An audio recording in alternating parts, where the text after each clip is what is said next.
because I was looking straight at it. There we go.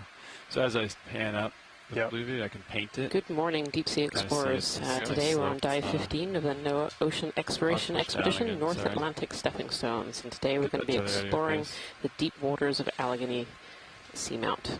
We're just seeing the bottom right now, and we're going to give the pilot some time to set up, and then we will begin our dive. These two rocks here. Video, can we get focus? Looks like we're focused a little close. Thanks. That's probably good. On the winch, right? Yeah. Okay. Get Z-bias dialed in.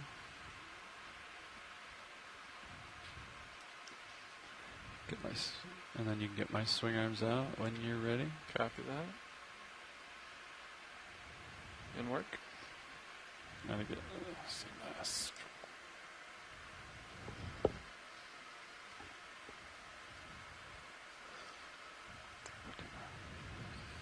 I don't think I've got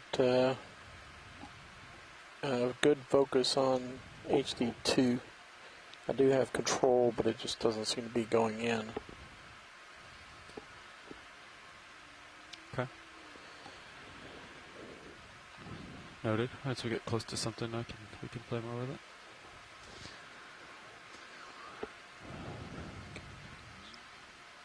All right.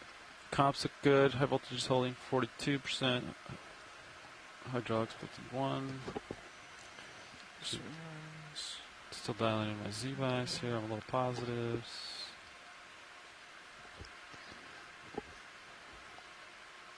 Get swing arms out for us. And work. Looks like kind of a boulder field slope. No cliffs to report yet. I'm going to check the zoom on Sirius camera. Copy that.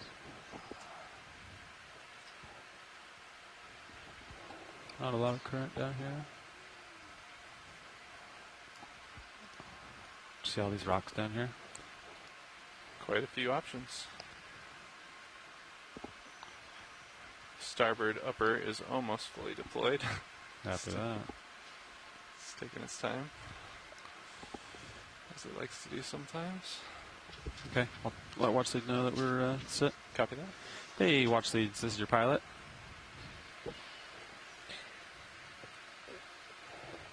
Go ahead, pilot. This is watch lead. Hey, we're just finishing our setup here, and I think we're just getting ready to start. Excellent. That's great. So, as said, the first thing is to collect a rock, and we've been sitting back here watching all of these rocks go by. So, I might pass it over to Jason to give some idea of the kind of rock that we're looking for this morning. Got lasers in, yeah, I guess we will look for a particularly angular one, which I'm not sure we'll be able to find in that pile of angular rocks right there. Looking 120 this angle, pilot. So, yeah, I think we have an abundance of choice here, so wherever we can get set up, I think we should be able to find something appropriate. And hydraulics are secure. In this immediate area. Did you catch that, pilot? Yeah. Perfect. Basically, any of these angular ones would be good candidates, is that correct? Yeah, absolutely. Yeah, something with good angles and a relatively large size. Obviously not too large, but whatever we can manage. Yeah, I really like this one. However, it's too big. I like that one too. My next choice is going to be that one right under the lasers. That's a very nice rock. How about now, Jason? This one under the lasers now. Okay. Well, I figured that's the one you were talking about. But I like the big one too, we could get it. but we can only carry so much. Yeah, this one's certainly got some nice angles in it. You don't get. I'll give this one a poke. There's plenty of other ones to try if this one is stuck. So, I'll start with this one. Yeah, it definitely looks like we are sort of well within a nice area of failure debris. So everything here should be pretty loose, I think. We'll let the pilots do their thing, and Would you like me to ramp up your be hydraulics? back with you soon. Yes. Copy that. Enabling. Mini Zeus is a little hot, Roland. Hydraulics ready.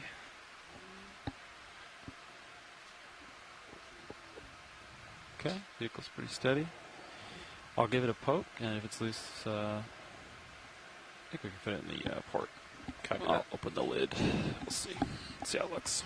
Sometimes they're deceiving. They have under the sand. Understood. There's a large portion of it hidden. You want to get Mini Zeus on your monitor if you don't mind. Roger that. And oops, sorry about that. There you are. Let me know if you need an angle adjustment. Okay. Giving it a poke. Hopefully it's this one. Negative. No.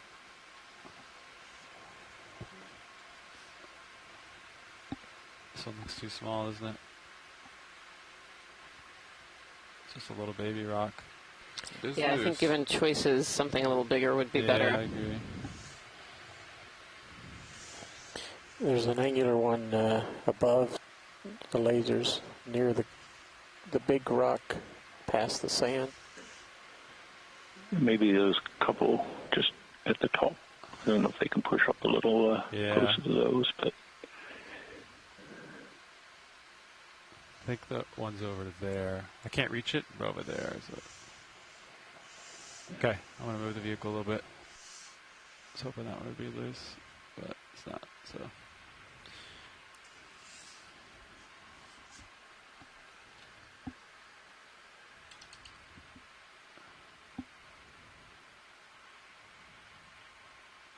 Keep it on my brow.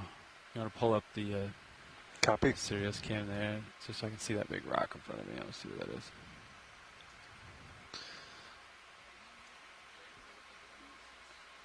Would you like me to look up what the Mini Zeus or leave as is? Yeah, you can kind of tilt around the Mini Zeus for me. We'll just take a look at your brow here. Yeah. There you are. Awesome, thanks. Yep. You've got a little room here. Okay. Just gonna get a little closer. I think that lower right one is gonna be the ticket. Just gotta get a steady foothold here.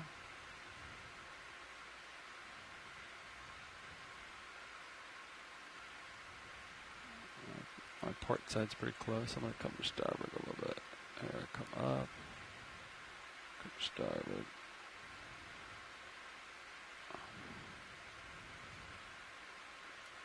Back down.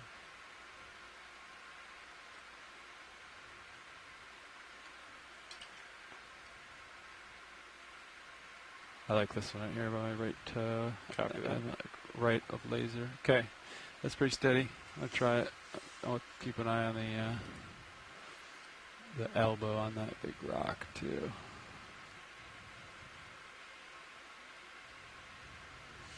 Okay.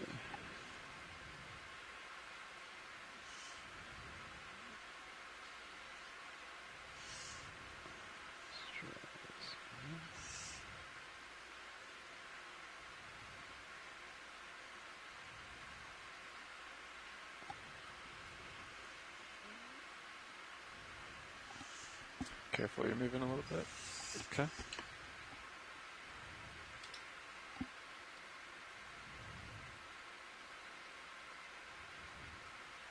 How's that? Nice. Yeah. Am I holding better in this position? Yeah, let's give it a second to settle. But I think you're good. That one's loose. I'm going to give it the squeeze test to make sure that it doesn't crumble. Perfect, thank you. Okay.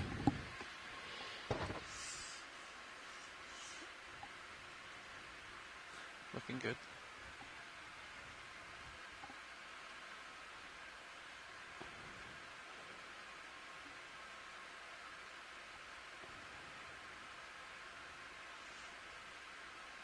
I think my jaws did crumble it a little bit, but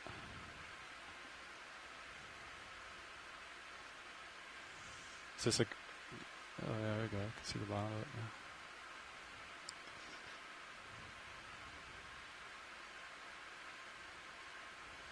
now. Okay, I'm squeezing it and it hasn't crumbled yet. It's pretty thin. Yeah, Jason, what do you think of this this one right now? Zoom in partial video. This one too thin. I could poke around. There's definitely other Yeah, that candidates. looks like it might have a lot of, might be a little too crusty. Okay. It seemed a little weak when it picked it up. You can zoom out. I hate to throw them back, but... I think this is a good place for choices. There seem to be other choices on the ground here, so we could pick up, you know, maybe the one the lasers are on directly. There was slightly to the bottom right of the lasers. There's a more rounded one with angular faces on it. I think it's the one. Yeah, I think the laser, the right-hand laser is on it right now. Is that the one, Jason? Yep, that's the one. Oh, that one's loose. Okay. Let's port wing inboard. Copy. I think that one's going to come up no problem. So I'm going to open up my port rock box. Roger. Wing inboard now. In preparation for stowage. Nice. Full inboard. Awesome.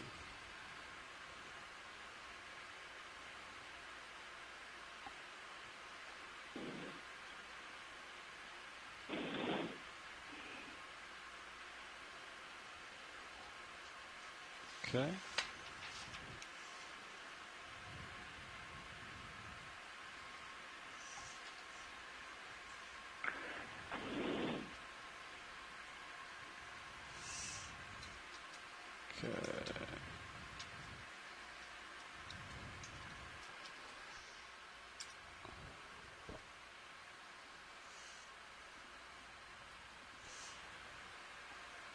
There we go.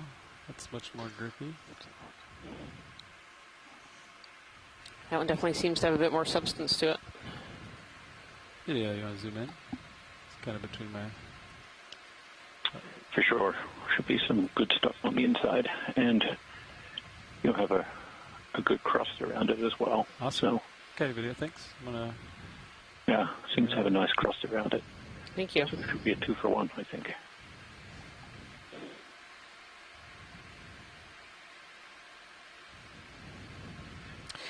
So pilot, this is Watch Lead. Go ahead. So there's a request just to pick up another piece, even that crusty piece, and also to collect it in the same box, Awesome. if that's a possibility. Yeah, definitely. Thank you. Definitely a possibility. Is the larger one? If that's a go, it would that would be okay. Okay. You want to center that one up, and then video. Do you want to zoom in on Mini Zeus? I'm just gonna this one right here, right where my jaws are above, is what I'm thinking. I'm just gonna hook the back side carefully here. Let's see if it's loose.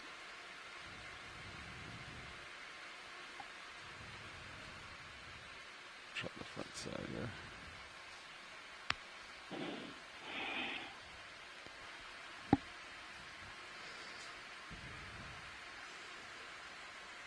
Yeah, nice and loose.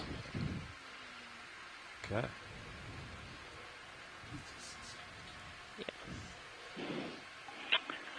Landslides will do that.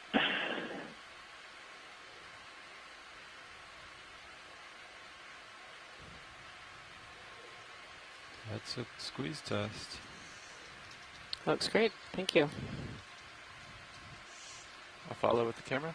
Okay. Video, you want to zoom in on my main camera, and I'll show them what we got here. Looks like a couple.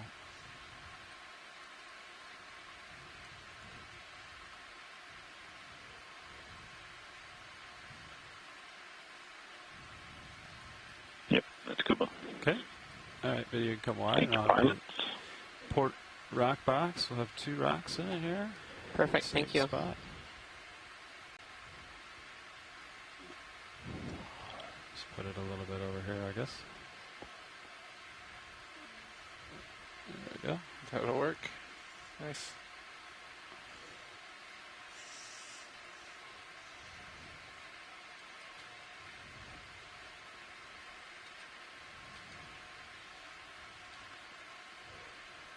job. Excellent. Thank you so much, pilots. Yeah, winging outboard.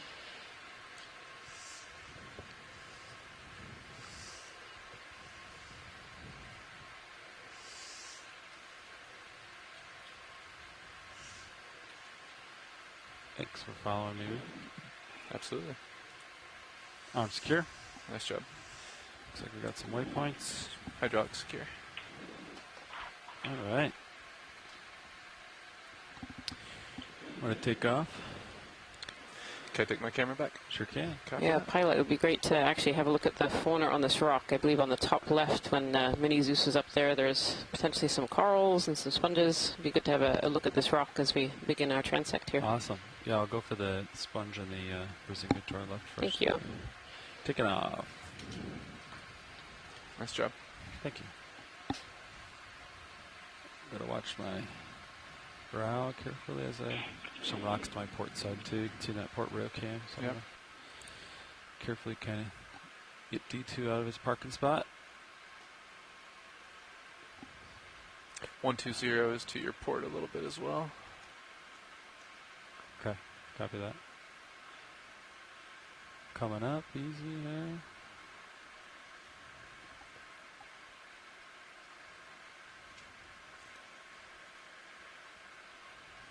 And port side looks clear now. Okay. Video, you want to frame up these two? The Brazingit or these two? Yeah. I'm sure it kind of is. Yeah, it almost looks like there's potentially something encrusting, an encrusting octocoral. Oh, a little Anthomastus. 1, 2, 3, 4, potentially 5 of them just Coming behind down this center. this Brazingit here. Yeah. There are these little Medusa head octocorals here are called Anthomastus, otherwise known as the mushroom corals. I can see 1, 2, 3, 4, 5, 6, 7. Actually, there's 8. I think 8 in the shot here. We were hearing from Tina Moltsova yesterday that these can actually form in a row. And they have these big, long tentacles, big, long polyps, big, long tentacles. And they actually have a secondary set of polyps as well, which are much, much tinier, kind of in the top of the mushroom. Very nice. Try to hold this shot for a second for you. I'm counting at least 17. Little spiky ball sponge on top too, looking like it's growing out of either a little rock pinnacle or potentially some fossilized coral material. Very nice. Okay, video, you can come out and see what else we see on the rock. Thank you. Yeah. Maybe do one close up with the Brazingit and then we'll keep going. Just to snag it. This is a Brazingid sea star. It's a type of sea star, and they're instantly recognizable by these long spines that are on the sides of their arms. Going for the center. We often find these Brazingid sitting up on the top of rocks or even on top of sponges and corals. They like to feed on organisms that are in the water column, so they'll stick their arms out, waiting for things to go by. You come out, video, get the full specimen. Beautiful. Want to come out? Okay. This one definitely has its arms out into the water current.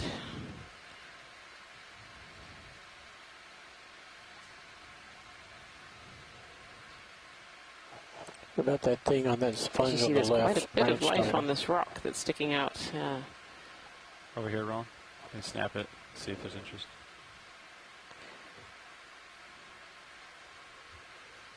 Is it possibly dead? Oh, it's got a little Oh, polyps. no, it's got, yeah, I think this little hydroid here. Beautiful.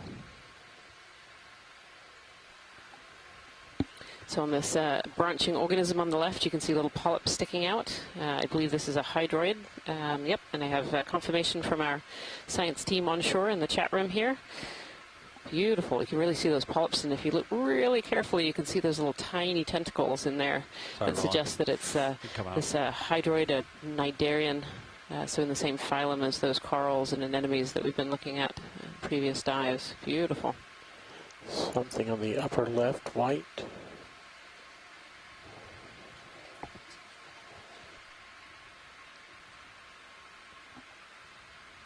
All these sponges sitting on top too.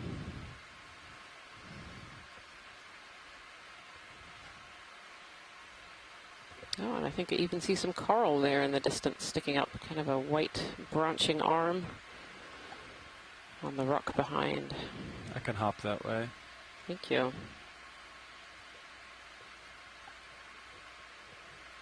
It's a rock field here. Yeah, it's like a boulder field that we've landed in today.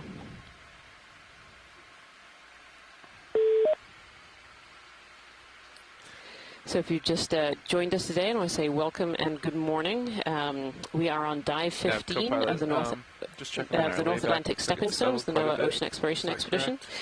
We today are exploring Allegheny Seamount, and we're actually having quite a deep dive today. We started this dive at 3,443 meters depth. And we've just landed, just collected our first rock samples, and we are starting our track. And looking at these large boulders, we've been fortunate enough to land in quite a large boulder field that's actually covered in all kinds of life. We've seen some Anthomastus, and now we're just zooming in here on some bamboo corals. I'm going to try to hold this for a second, Roland. It's in an awkward position. Oh, my toe slipped a little bit. Morning, Rian. I'm looking at this bamboo, and it looks kind of opaque and milky from a distance here. It does. So, yeah, it's going to be probably in the B clade or the J clade. Okay with you. I'm going to bring my heading to face you and actually look towards the ocean. Great. Not as. I want to try to hold this, Roland. When you get a little bit zoomed in here. It's pretty stable there. That's max zoom. I've noted a couple of times that milkiness is due to very small calcareous sclerites in there that are reflecting the light. Yeah, beautiful. It definitely is very milky until you get up to the polyps there. Yep. Need to edge down just a little. See if we can see a node at that branch point. Thank you, pilots. There we go. I don't see a node there. Yeah. Though it's interesting, I actually don't see any nodes. Yeah. Looks like you got uphill at 135-ish, 140-ish. Beautiful. Thank you so much, pilots. That's great. Okay, video, you can come out. We're going to keep going. Needle-like sclerites is kind of interesting. I noticed a very straight stick behind it to the right. That's 135 oh, and 140 I actually see. to start. So, pilot, this is watch lead. Go ahead. Right behind the coral, if you go in a line directly up, I think there's one of those black cereanthids. Want to come in, video? Yeah. And then you can guide me to it. I see some arms got it, sticking got up it, there.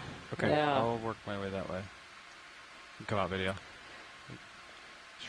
Yeah, and if this is indeed one, this could potentially be a target for a collection. Okay. Go ahead, Bridge. It is, yes. Thank you. Looks like our Coming up with you a little bit. head wall feature is going to be to our southeast today, so we could do a bailout of a 325.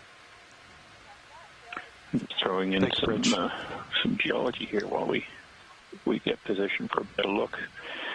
You know, these are essentially boulders. These are not in situ. They're displaced from a wall. As you can see, we had quite an easy chance at picking up some rocks. We had more than we could even grab. So it looks like we're basically within a deposit of material that's tumbled down the side of the Seamount. Half-life bar and how long ago it happened? I'm not sure. Way up, please. Certainly a lot of life growing on these Thank you. kind of craggy, broken up rocks. Okay, video. Stay by 1 second. Okay, come in. I'll try to center you up, video. Beautiful. So this is what we call a cereanthid anemone. So it's a type of anemone that has tubes, or this particular one is tubeless. They're recognizable by those middle ring of tentacles. So they have the inner ring and they have this outer ring here as well. And these are really, really unusual. This one is an unknown species. I guess you can bring those lights to like 90% or something. That was a great discovery here for 3,442 meters depth.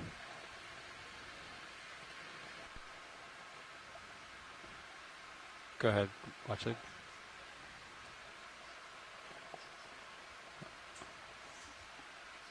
Suction sampler, okay.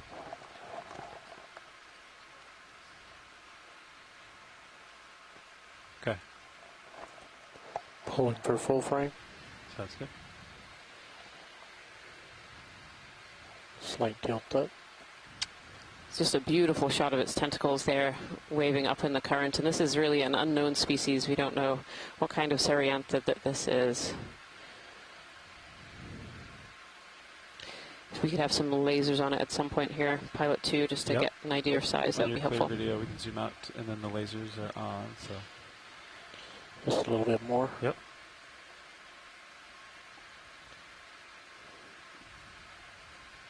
And pulling full wide. Okay.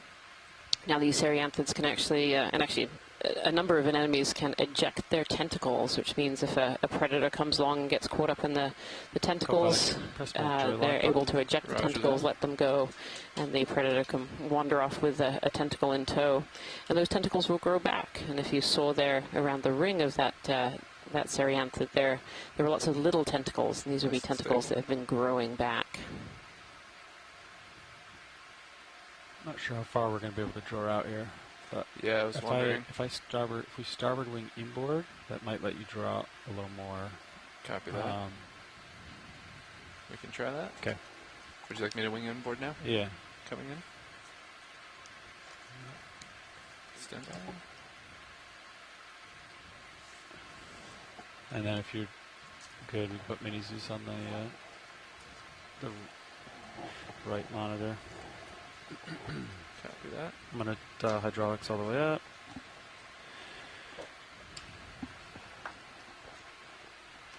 And then that might allow you to draw out just a little bit further for me to acquire the suction sampler. Are you ready nozzle. for draw out now? Yeah, I think so. Coming out slowly.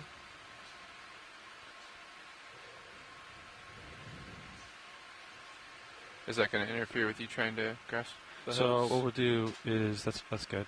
I'll grab the hose, pull it out a little bit, have you draw back in. I'll do the sample, and then to re-stow the hose, I'll have you draw back out again. Copy that. So I can wing it outboard just a little if you need it. Just let me know. Okay. No, I think I should be fine. Copy that. Video swapping out. Copy that. Yeah, and then I'm thinking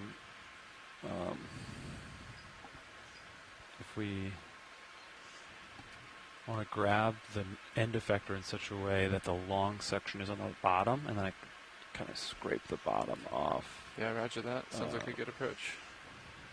So I think if I very carefully kind of reach over a little more like this, that might put the end effector at a little better angle.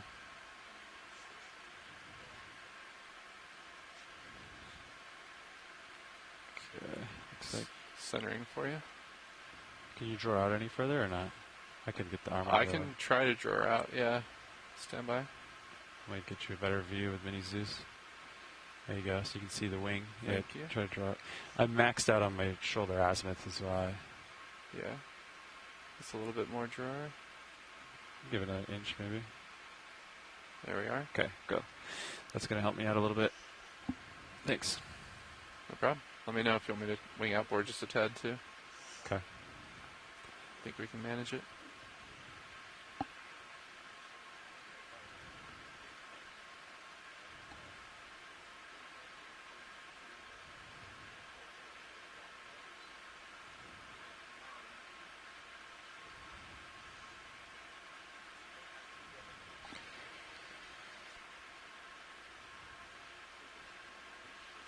Okay. I think you can draw back in. You could retract those biopins while you're at it. So that way that way they don't. Will do. Coming in. Could you let me know what number canister this is going to go into, please? Yeah. Would you like a coarse filter, a fine filter, or no filter, you think? A coarse is fine for this one. Okay, so maybe I'll start with I think jar 1 is no filter, so let's do jar 2. Jar 2, thank you. Circulating now. Okay. Awesome. Stand by. And then, yeah, if you could wing outboard. When you get a second. Copy that. Winging outboard now. Stand by. I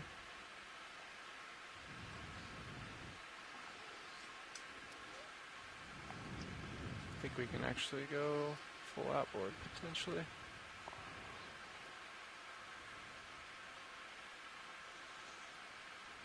Alright, secure. Okay, I'll send a Mini Zeus up video. Can you zoom in on Mini Zeus? I want to see, and zoom in on my main HD as well. I'm going to try to gently scrape its base off of the rock with the end effector. It may only be pretty loosely attached, so okay. Make sure that you're sucking at the same time as scraping. Awesome. Yep. Good to know. It may let go and try to swim. So. Oh, wow. Okay. Yep. I didn't know that was an option. Yep. Okay. Which suction level would you like to start with? Let's do like 800. 800. Thank you. Let me know when you're ready. Yeah, you can initiate suction and we'll see what happens. Initiating now.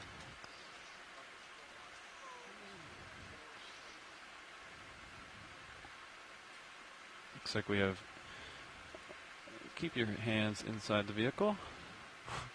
Oh, there you go. Oh, look at that. Wonderful. And then once it gets in, then just kill the suction, yeah. Yep. There it is. Got it. Bingo. Perfect. Thank you so much, pilots. Some of the arms we have let loose in the tumble. But it's in. You can index to 6. Or I got it. Okay. 6. Indexing. Nice collection. And then if you wanted to just wing in and draw back out again. Copy that.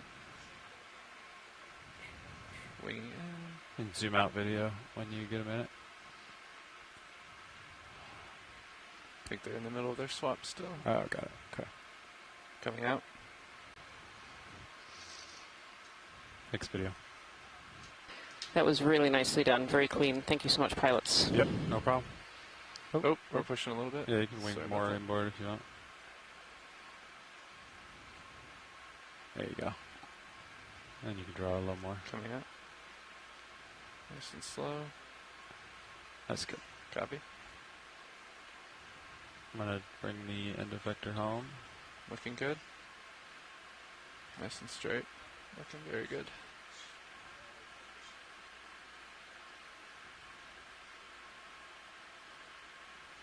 And let it go. Nice job. And you can draw in. Coming in. On your leisure. Looks like we got a waypoint. Going outboard.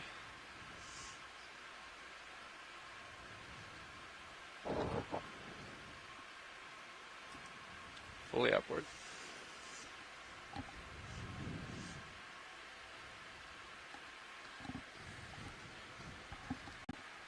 Securing hydraulics.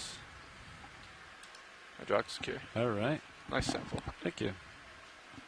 Taking off. You can take your monitor back Thank you. whenever you want. We'll keep going. Yeah, that released from the rock. A lot. I was anticipating it to be like really stuck to the rock. Yeah. Not at all. You want to get Mini Zeus looking back out? Copy that. There we go. Perfect. All right. Thank you so much, pilots. I think we can start our transect and just zoom and look at things on our route here. Awesome. We'll head uphill. Perfect. Looks like uphill's a 140-ish. Copy. Hard to believe we haven't moved yet too far. Got rocks and biology and... This has been a great landing site. Video and a snap on the... yeah, so it's kind of an awkward position, but we can just get a snap for ID. Yeah. It's one of those... A sponge on a stalk. tulip guys. Yeah. Just do a flyby. Tulip sponges. So good morning, deep sea explorers. If you're just joining us here today, this is dive 15 of the NOAA Ocean Exploration Expedition North Atlantic Stepping Stones. And today we're exploring the stepping stone Allegheny Seamount, which is about midway, almost midway along the New England Seamount Chain. We're doing a deep dive today and have landed in this kind of bouldery rubble field, and have already been fortunate enough to collect some rock samples and to collect a very unique Serianthid anemone as well. Tethered around. Understood. Blue view looks pretty clear. Is that a... Let's see. I'm just going to paint this with blue view. Pilots, this is Watch Sleep. It has been mentioned in the chat room with the scientists helping us out from around the world. Go ahead, Watch We've Sleep. seen some ripples in the sediment suggesting we have some sort of level of sustained current flow, Yeah, even all at the this tentacles. Depth of 3,440 meters. we're video. Let's traversing. take a look at the sediment. At least we're starting out to traverse up through this area of rock debris Come down a little bit. Broken off the flank of the seamount. And going to take a little zoom here of the sediment. Shrimp is going to get a little bit involved in that. Of course, that shrimp is photobombing the sediment. Right. It's like, I live here. I want a picture. So, we're not seeing as many pteropods that we have seen throughout the dive, and that's likely, reflecting our depth at or below the carbonate compensation depth, where the water is no longer saturated in carbonate, so we get more rapid dissolution of shells, and pteropods are made of aragonite, which is the unstable form of carbonate. So we're seeing lots of little pieces. I believe it's still biogenic, so mostly material that has fallen out of the water column, the shells and tests of marine organisms. So there we go. Xenophyophore. Oh, a little xenophyophore, yeah. So these xenophyophores are single-celled organisms, and they create these large mucus houses. And as they're creating these mucus houses, they take in the sediment and the grains and whatever is around them, really, and build them into these beautiful little structures. And some can be the size of Gulf corals, and we were hearing that some of them can even be the size of much larger, kind of football size. That's video. You can zoom Beautiful. Out, is that a sufficient? That's a great zoom. We can continue on. Looks like maybe some sargassum or stuff in there, and our friend the shrimp just hanging out. Tentacles next. Yeah, that was great, Pilot. Thank you. Okay. Yeah, I think this actually might be another one of those cereanthids, like the one that we just collected. This one much bigger. It's much wider, broader tentacles. Video you come in partial on the tentacles here. It's certainly got that dark, deep, kind of blacky purple color. Yeah, and that's a cereanthid too, so that's got the inner row of tentacles there. Not many regenerating tentacles like we saw on that one just previously, so this cereanthid, this tube anemone, though this particular one without a tube, the one we saw previously looked like it was regenerating some of its tentacles. They can eject them if predators get in. Actually, I see a couple of short ones just on the inner ring there, on the bottom. Beautiful. And this one on the side of this cliff face here, which is really interesting. You could zoom out partial video just to see where it's kind of living. Yeah. Beautiful. Oh, and a bamboo coral sitting up top as well. I should say this dive is at 3,439 meters right now. And it's honestly a little bit surprising that we've landed in this area with so many organisms already.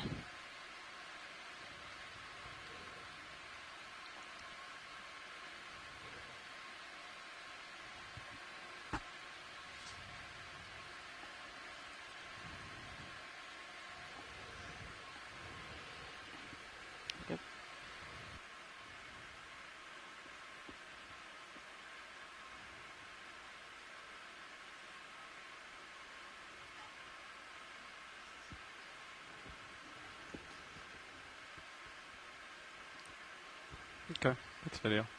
Come out. Nice overview shot of the rock and then the nips there. Yeah.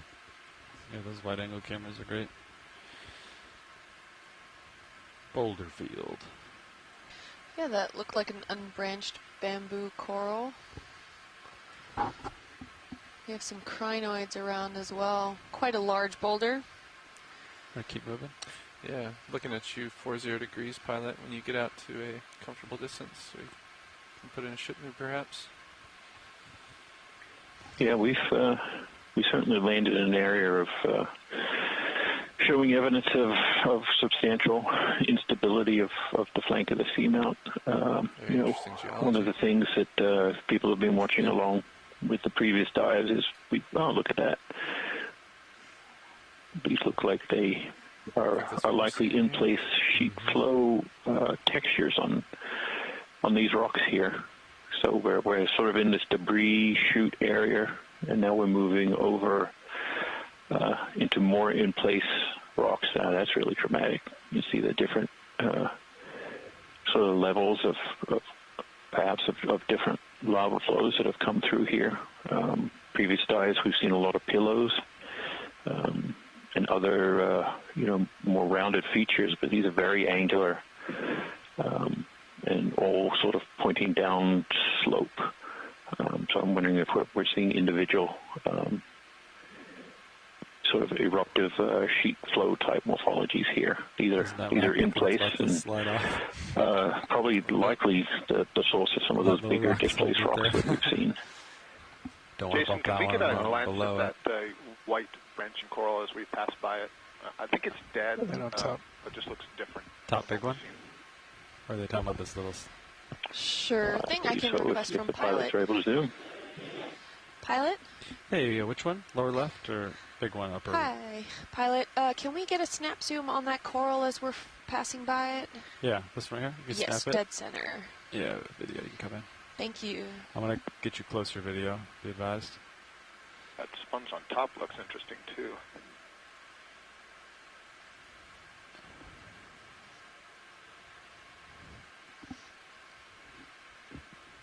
I'm going to get you nice and close. Bob? Still getting closer. It's interesting, you said a couple of times, we're really deep today. Right now, about 3,400 okay, video, you coming partial. Meters or so. I'm float here. And so we would expect to see somewhat different fauna, different corals and sponges than we've been seeing on shallower depths. So it's very useful to get a look. Try to hold that. I think this is a primnoid. Really bad shape. I'm so floating here, coral so I'm going to oscillate a little bit but video. you can see there's so we'll a just try few polyps alive. hold this. Just sort of below the cluster of brittle stars and the Brisingid asteroid that's feeding there. All kinds of stuff on the skeleton. I'm going to go for the polyps video. You can zoom in a little more. Barnacle, there may be snail. Yeah, those polyps, I think. A few little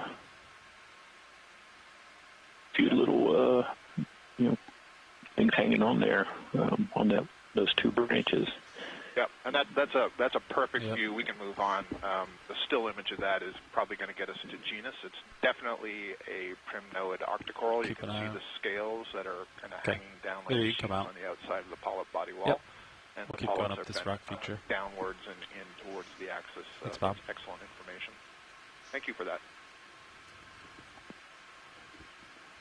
Just going to back away from the rock and then kind of come up it to that big sponge up above me here. Looking at you 3-0, I'll come up. We've certainly seen more corals than I thought we would see at this deeper depth. We're about 1,000 meters deeper than we've sort of averaged for most of these dives. Yeah, so we did do one dive in the corner rise area at 4,200 meters. So this would be our next deepest dive. And if people are watching at home on Stream 3, they can look at the Blue View sonar. It's showing a really dramatic pattern of what looks to be these rock outcrops just covering the slope ahead. So we've got another sponge here. That's about my level of being able to identify the species. I'm not too far from you, Jason.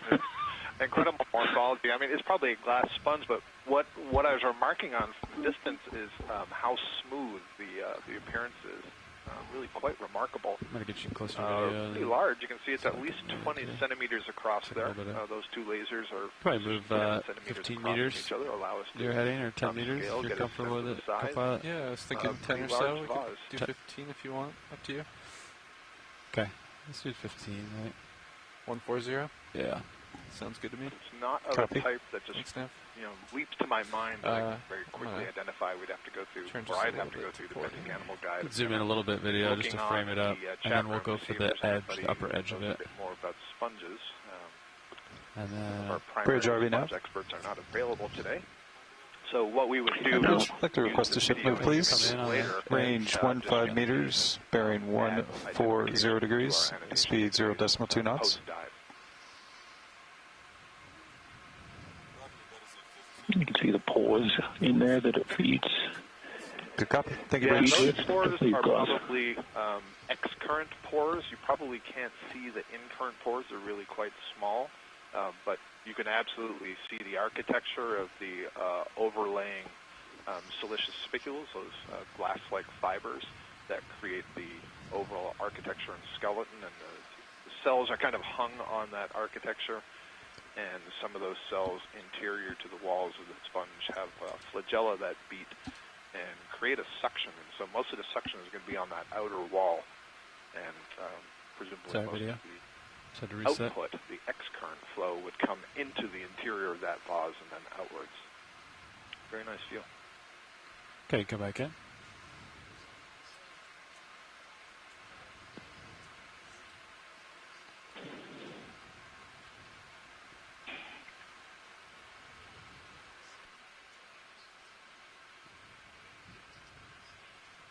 Okay, yeah, we'll keep moving then. Thanks.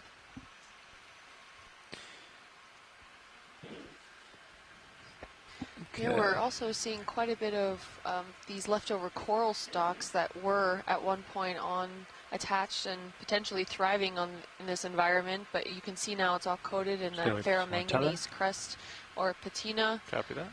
In this area, all along these boulders. Exploratory. What's yeah, it seems to be a mix of both. It's like a nice slope. Live and dead, varieties here. The skeletons are certainly coated. Some of them look very, very coated in the ferromanganese crust. But again, more than I in terms of the live examples, more than I expected to see. A number of different. Yep. Sorry, I know the dogma for the formation of hotspot seamounts and volcanoes is, there's something underneath the plate that creates the original eruption, can get big enough, then you create these seamounts, and then as the plate moves away from the hotspot, everything's cooling and sinking. And so my question is, do we know, as the seamount is cooling and sinking, is it deformed much? Is the topography deformed a lot? Would the surface be deformed, or would it essentially not be noticeable at that level? I think it's a mix of both of those. So essentially the seamounts are coming apart. While they're being built, they tend to be terribly unstable just because they grow very rapidly over these hotspots, and rapidly is in geologic terms, of course. So we're seeing this one area here where it appears to be these huge blocky sheet flows of lava that were cascading down the side here. So there is this inflation of the crust as it goes over the hotspot. But very, very shortly thereafter, we do see substance of those. Is that another Restingent? There you go. Substance of these large edifices, both in terms of, they can grow and be quite heavy. So once they've moved away from the hotspot and the crust is cooling, they subside. But also the crust has moved past the hotspot, and it's no longer inflated. So, there is this kind of dilation of these seamounts that leads to instability of the flanks. And interestingly, we've kind of crossed two different seamount chains in this expedition. The corner rise, certainly when you look at the bathymetry, seemed to be more complete in terms of, there were these big flat tops and pedestals with really large seamounts that are somewhat younger than the ones here in the New England Seamount chain, where the last couple of days we've been diving on these seamounts that are very, they're heavily eroded. They don't have a big summit platform, and we have seen this evidence of substantial plank failures and erosion. A little stalk sponge here as we cross up these sheet flows. Yeah, and while you were... sorry, please finish. No, I think I hope that answered the question. Slowly on the it's really good. I just wanted to say, while you were answering that, one of our Canadian colleagues, Vonda Wareham, who she and her group do a lot of work to the north of us on the Grand Banks, the Flemish Cap, and Orphan Knoll, recognized that large vase sponge that we were looking at when we started this conversation and suggested it was Racellid, which is a type of glass sponge in the genus Ascanema fristidae nordazoriense, and that last nordazoriense would be the subspecies that a pretty long name. I suspect means it was originally found around the Azores Islands, what was it called just now? on the other side of the corner seamount you were Extremely long describing. name. So many syllables. I'm glad you read that name. I probably couldn't get past the first A. I was practicing while you were talking. Yeah, I do rock and sediment. A couple meters together here. It's much easier. And Video, you want to snap zoom these two? we are looking at the rock. Pointing out that, so we have these colleagues from Canada, from Russia, from all over, each of whom has their own expertise, their own experiences in the deep sea that can offer us a lot more information than, Jason or I can provide. So thank you to Vonda and everybody else who's participating in providing this great information. Pretty dramatic today. Yeah. For sure. Lots of experts in each of these, these sea stars. We have Chris Ma, who's I see he's in the chat room, and sponge experts and in-fauna experts, people who look in the sediments, and certainly quite a number, like Scott, of people who are have vast experience and expertise in different corals, and probably get 10 more meters in. Or we can't bring everyone out on the ship. I'm not actually on the ship. I'm home, which is certainly a different experience for this year. I think we could do another 10 or so at least. The Okeanos Explorer. We only have one signed lead on the ship, and that's Rian Waller, who's currently at lunch. And then myself and Kira Mizell, the geology co-leads, have been working from shore. Okay. Thanks, Video. I'll come up and scan. I've been noticing in the chat here things we've passed over. We want to try to get a look at. Like a request on the ship, at least meters from range 15 meters, bearing 140 degrees, speed 0.2 knots. Straight out. Oh yeah. The only thing I see is like holes to our left. Yeah. I think those are good copy. Thank you, Rich. Yeah, that looks good to me. Okay. A little sponge out there, be fun to see. I'll acquire this cluster to our left. While we wait for some more tether here. Copy that. Ship is on the move. Thank you. Appreciate it, Neff. A lot of these tulip kind of sponges today, huh? Yeah. A couple of them. I like those. Yeah, quite dramatic substrate here. Bob, can we go for a partial? We started out in scattered boulders and cobbles and other pieces of rock material, and we're able to grab a number of samples, which makes geologists like myself quite happy to see. But have now, we haven't even gone that far, but have the bottom has changed into these, very prominent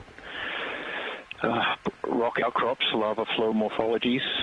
So far they seem to be kind of sheet flows, and what we might be looking at here is part of a, sort of a section down through some of those sheet flows, looking at, multiple layers of cooled lava that accumulate over many hundreds to millions of years to generate these seamounts as they go over those hotspots that we were previously talking about. Frame up the sponge. Big accumulation of sponges here. I'm not sure if the whole thing is sponges. Yeah, it might be a number of different species. Yeah, at least 3 different species of sponges, including that stalk that's above it is yet another type of sponge. Drifting ever so yellowish closer. ones, yellow-brownish ones are in the genus Geodia. They have that sort of characteristic grapefruit shape with that opening at the top. And then I was going to say that there's the white below is an encrusting sponge, but I don't think so. I think it's a bit of a massive sponge where much of it is dead. The brown parts are dead. The white parts are still alive. But it's all looks to me like one very large sponge that just has differing levels of health. When seriously zoomed in, I always like glance over and feel really close. I was going to also note Tina Molitsova noted in the chat room that it's great to have hard substrates. So you were saying how the vast age of these seamounts, and so while they're on the seafloor, all throughout this time, clear on Copilot 2 when you're ready. Particles that are drifting through the water column and settling on the bottom that form the sediments that you've been looking at closely for a long period of time, can cover the substrate up. As well. So it's really nice to be able to see in the area where they're Thank you very much for that. Exposed, washed off, so that the successful community can establish here. Yeah, so it looks like a sort of a flat, maybe roughly stock good copy. Thank you, Bridge. Shape. I'm going to pirouette it to see the profile. Yeah, there's these groups of them here. All right, John, that move is complete, so copy that. Let's see what you get on this one. Yeah, this one. Yeah, I don't seem to really notice Sirius's movement until a minute or two after about a week ago, maybe now. With those 15-meter ones. Yeah, you want to frame up the flat sponge. Kind of foliaceous, if you will, scoop-like sponge. Yep, that looks a little bit more recognizable from this angle. Hold that, yeah. Little catcher's mitt, standing up there. Globe sponge. It looks like it has 2 eyes staring at us. I thought that too. Some kind of crustacean. It looks like a little amphipod, the little red thing that's up on the right finger. Good, you can zoom out, and we're going to do a quick pilot change. We'll be back with you. All right, well, we're going to do a quick pilot change here. So this is a great overview of what Jason and Scott have been discussing about the overall geomorphology of the area, as well as those leftover coral stalks that we've been discussing. And we have some really interesting sponges that look quite, I'm not sure if this is the right term, clogged with a lot of potentially the marine snow that's in the water column there. Because the sponges are filter feeders, things pass through them, and that's their ability to eat. So I'm not sure if that's just an abundance of potentially particles that eventually got stuck on these sponges, or if this is normally how they also look. I'm wondering if at a certain point there's so much particles around it where water can't actually pass through, and therefore the sponge can't actually feed on anything in the columns. Scott, do you know of anything like that? Is that something common that we see? Yeah, absolutely. I mean, sediments will be the enemy of the sponges because, they're built on that plumbing system, except for the carnivorous sponges, which are a special subset. But all of the others, if they can't get a water flow through the body, then they're basically doomed. And so, that sponge that we were looking at on the wall face, clearly certain parts of it had more sediments that had accumulated on it. It looked like it had killed off the tissue. Other parts were alive. And, sponges do have the capacity to some degree to reverse the water flow that's moving through the sponge body, and so perhaps, try to blow off or dust off to some degree, but, not easily. They can't just pull out some structure that wafts off the top of the wall to remove any of those sediments. But these Geodia grapefruit sponges do tend to have this coloration. I think maybe it's partly the spines that are erupting from it. They do tend to accumulate more of the sediments around it. So that's not unusual, that color. And I don't know how it is they deal with that and maintain a good water flow.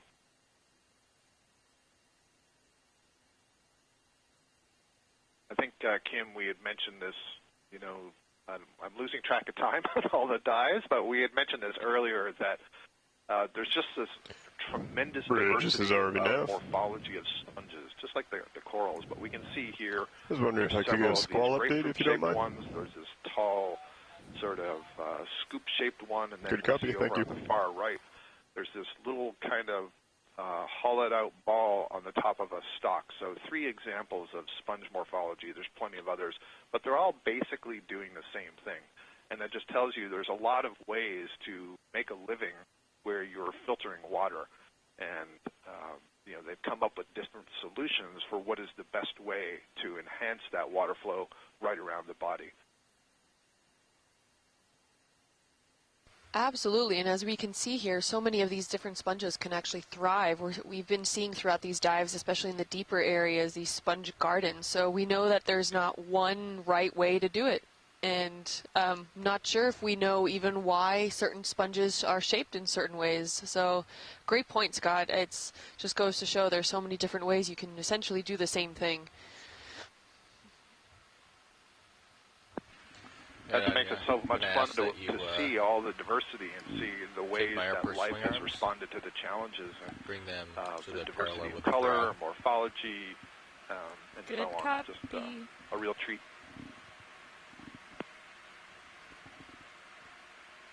Absolutely. I wholeheartedly agree with that. And it looks like we're starting to get a move on again.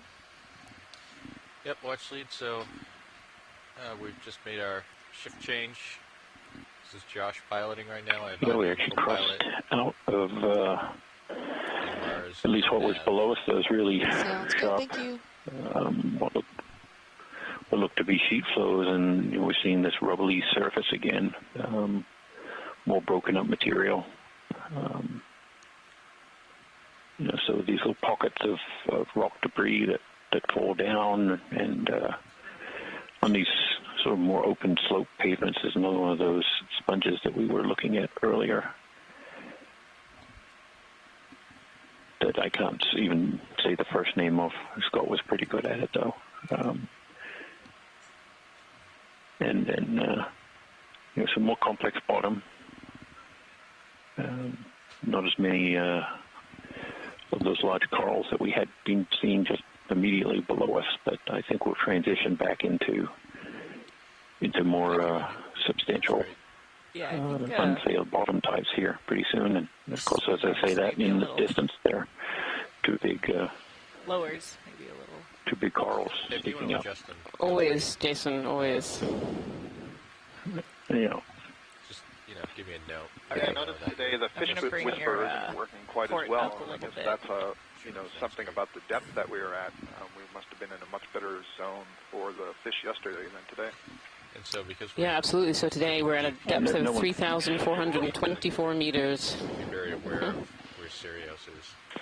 Plus, I didn't get a list of fish that people wanted to see. So, renewed every day. It's very cold down here too. 2.6 degrees Celsius, so like being in a refrigerator. Go ahead. That's where I was heading anyway.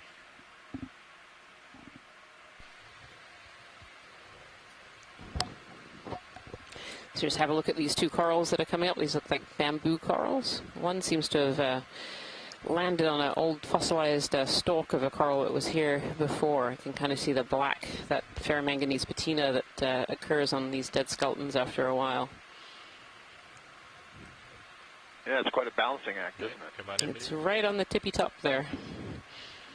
Yeah.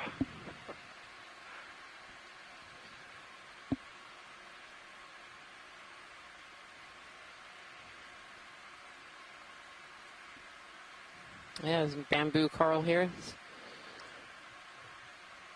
So these bamboo corals are octocorals. You can see the 8 tentacles, octo. And what we're looking for is little nodes. Oh, I see a couple of nodes. So this is nodal branching, Scott. Yeah, it's interesting. Nodal branching. I still think it's a little bit milky opaque. Mm-hmm. Boy.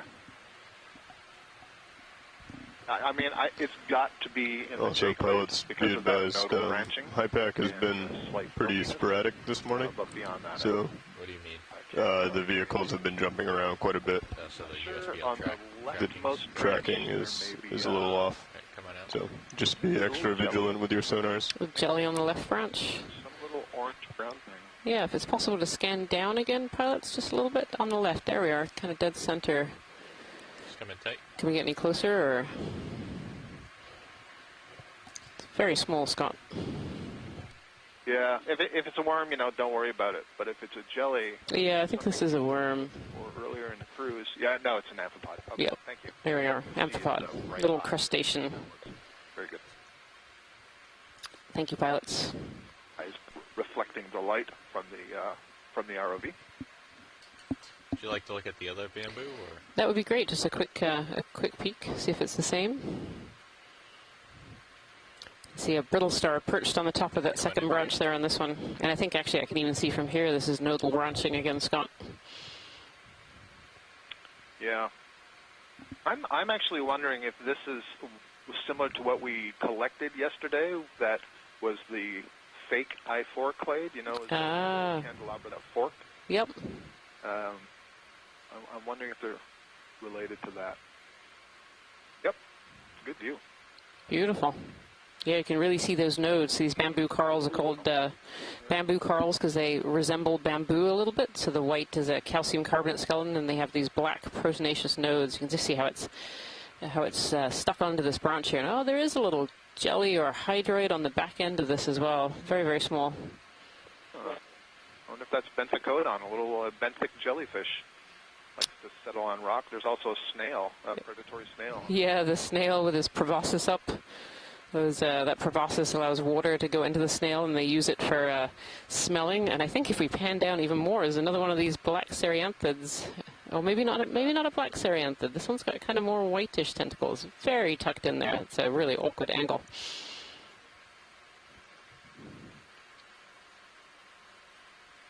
I'm frankly a little bit surprised at the amount of stuff that we're seeing down here at 3,400 meters. I am too, Scott. Yeah. Yeah, I am too. This is definitely was not what I expected, certainly for the beginning of the dive today. This is really quite exciting. Yeah, that's a cereanthid anemone. This one seems to be burrowed in the sediment, so the one that we picked up earlier appeared to be just kind of attached to the rock. But this one you can clearly see is very tucked into the sediment, so it probably has one of these long tubes. Beautiful. Yeah, so Les Watling is suggesting the coral that we're just looking at might be a branched Bathygorgia. Oh yeah, look at that beautiful cereanthid. And you can see that second row of inner tentacles, they're really short and stubby, kind of in the middle there. And if it lifts up its tentacles just a little bit, you might be able to see the tube and the sand grains attached to that tube. Actually might be going into its tube. There we are. Beautiful.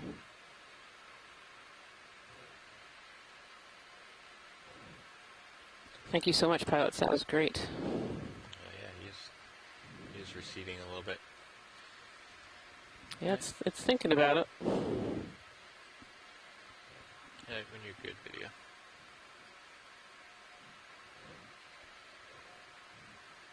Yeah, and that snail there with its proboscis up, that proboscis is bringing in water, and as the water comes in, it's bringing in all kinds of smells for other organisms that might be around, that might be its prey.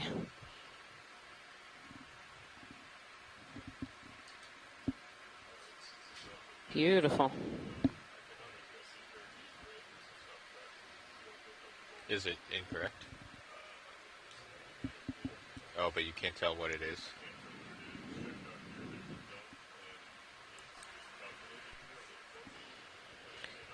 So this dive today is a deep dive. We're currently at 3,421 meters, which is quite a bit deeper than the last few dives that we've done. You might have to wake up. And as a consequence, we were expecting a little bit less in the way of life than we've seen so far on this dive. Usually the deeper that we come down, the less life is here because the less food available at these depths. And yet where we've landed just seems to be this little oasis almost. We've seen a lot of different organisms already, several bamboo corals, we've seen some sea stars, we've seen sponges, cereanthid anemones, 2 different kinds. That's quite a bit more than we'd necessarily expected on the first landing. This is obviously a really good spot that we've managed to land in today. Let's do a quick zoom here. Yes, this one looks unbranching. This one is, oh no, there's a little skinny branch in there.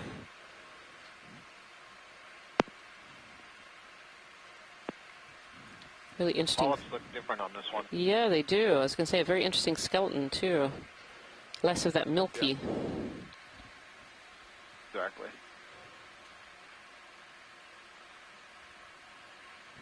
Yeah, still that nodal branching. Really hard. You've got a better, you've got a better view, and I'm really looking hard to see. Oh, there we go. So there are some needles between tentacles for sure. Absolutely. There are. So what Scott is saying here, you can see these white kind of needles sticking up in the middle of those polyps, and those can be a taxonomic feature.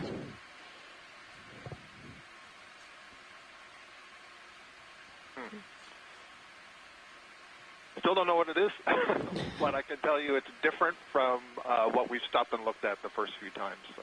Interesting. Really interesting. Let's look at. Yeah, beautiful. So those needle-like structures are called sclerites, and they're made out of calcium carbonate. And they're actually a taxonomic feature, so taxonomists will look at the arrangement of those sclerites, the kind of size and shape and kind of the sclerites within these polyps, and that will give clues as to what species this might be, and also its evolutionary history, how similar it is to other species. Yeah, and I can just add that, you know, that's a bit of, I don't know, an accident of history, and that is that the hard parts are easier to look at than the soft parts, and that has to do in part with the preservation, and when you preserve things, hard parts don't tend to warp their shape or anything like that, where the soft tissue can. And so historically, it's been a lot easier to look at characteristics of the sclerites, and so that's where all the taxonomy was based. But what we're finding now, a lot of work that Les Watling has done on the soft tissue morphology, is that there are really important aspects to that soft tissue, the way that the tentacles interact with the mouth and the oral disc, the shape of the pharynx, the way that the overall polyp contracts. All of these seem to be important characteristics in identifying what groups these different bamboo corals belong to. So we're trying to use a lot more of the soft tissue morphology, in addition to the genetics, to guide us through all of this complex taxonomy. And you know, I would wager that this isn't really a nodal brancher.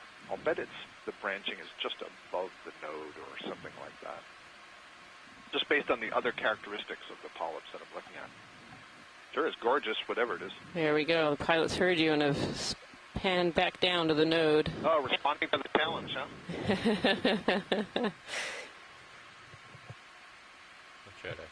Yeah, I don't know, Scott. Save my wager till after we left. Maybe, yes. Maybe.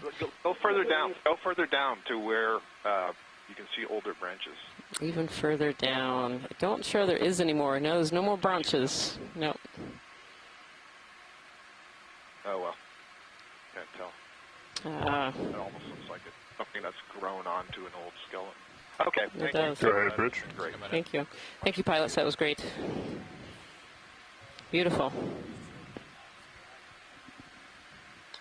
Copy that. Let me double check with the pilots real quick. Pilot ship's coming to a heading of 190, 10 degrees to starboard. Copy that. Bridge is ROV nav. That is fine with us. 10 degrees to starboard, 190. So we haven't seen too many Thank you much. fish yet, but certainly we're going to keep our eyes open for them. Tim Sulak mentioned a range of fish that we would really love to see, and one of them for sure. The Erie translucent lizard fish with yellow eyes is one that I definitely want to see. So I'm throwing that out there. That if we can see one of those while we're on this seamount, that would be great. I'm a little scared of what it looks like, but if only it was that easy, Jason, to conjure up different organisms. Right. I'm trying, you know. So this coral here kind of caught my eye as we were going by as something potentially a little bit different. We've seen some bamboo corals so far. I think this is also a bamboo, which is a little bit of a more different morphology to it. Okay, go ahead. Yeah, this one looks like the earlier ones we're looking at that had the really milky tissue. Ah, okay. Thicker polyp. Yeah, really much thicker. So, yep. Yeah, I think this is Jasonisis. Much thicker branches there.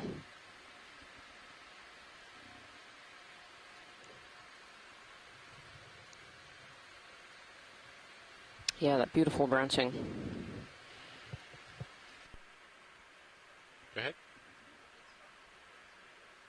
Yeah, I just need to shift Something a little strange going on there on the left. The second branch to the left at the very top. You can see that it's swollen.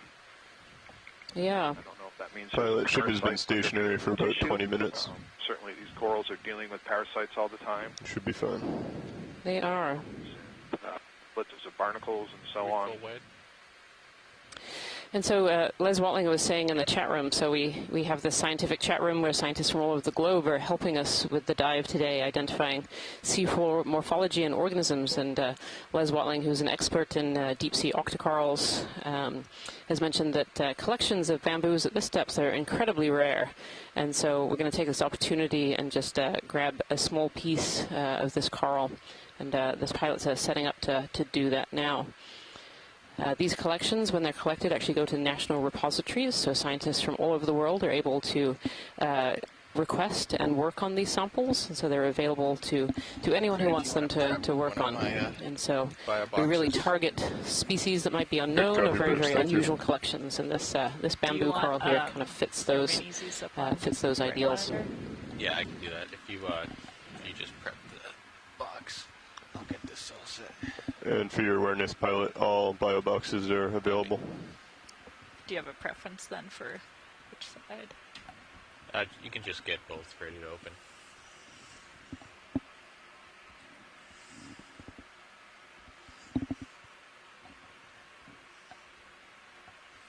All right, let's do a partial zoom. Do you have a piece in mind or a section in mind? I think just if we can get a section with a branch on it, you know, with kind of one of these forks, that would be helpful. Can you come in video? But I don't think it matters where exactly on the colony this comes from.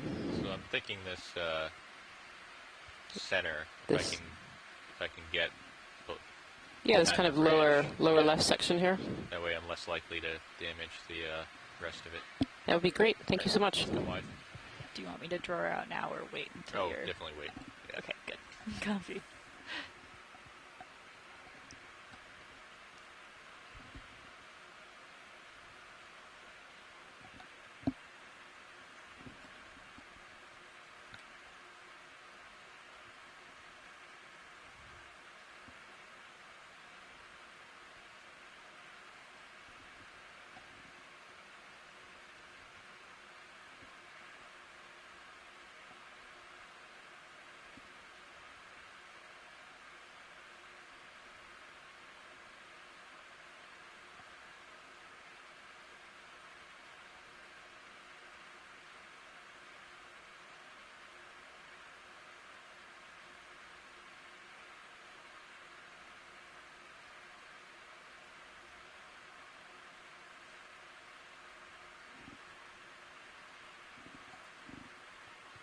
I'm going to have to move, because I don't think you can open the drawer. But I definitely have a branch in there. Okay.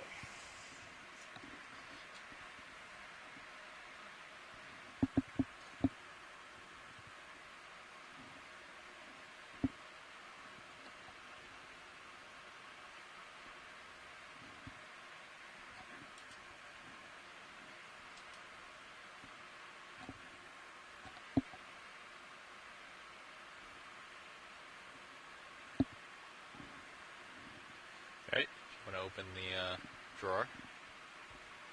Co-pilot? Yep.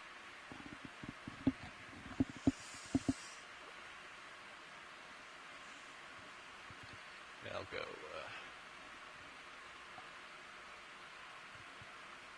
in this one because it's hard to get at.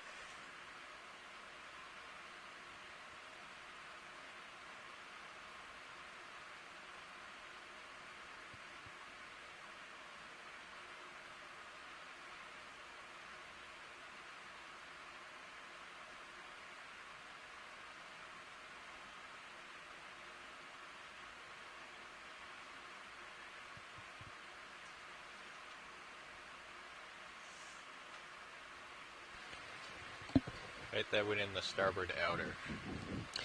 Perfect. That's a great collection. Thank you so much, pilots. You're welcome. So you'll notice that the pilots there very adeptly just snipped the side of this this coral, so the there on the core of the manipulator arm, there's a special cutting surface, and so the pilots are able to snip just a small piece of these corals that we see at this depth. And these corals are able to regrow, and by taking just a small piece, we're able to leave the colonies alone to continue and grow. I'm going to pull up, do a sonar scan, and then let's get the ship moving. Yeah, it sounds like these ship moves take a while for us to feel them. So. All right, so I'm clear out 60 meters, so we could probably put in a 40-meter move if we wanted to do that. Copy that. The direction of travel of the last moves has been a 140, 140 degrees. Yep. Comfortable with that?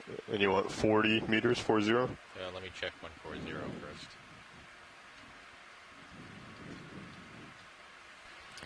There certainly seems to be almost an abundance of these bamboo corals. We can see a few just in this frame right here, and we've seen a few on our journey so far. And Scott France is going back and checking his databases, but this is potentially the deepest collection of bamboo coral of this particular type. Speed decimal 2. Bridge is really fascinating.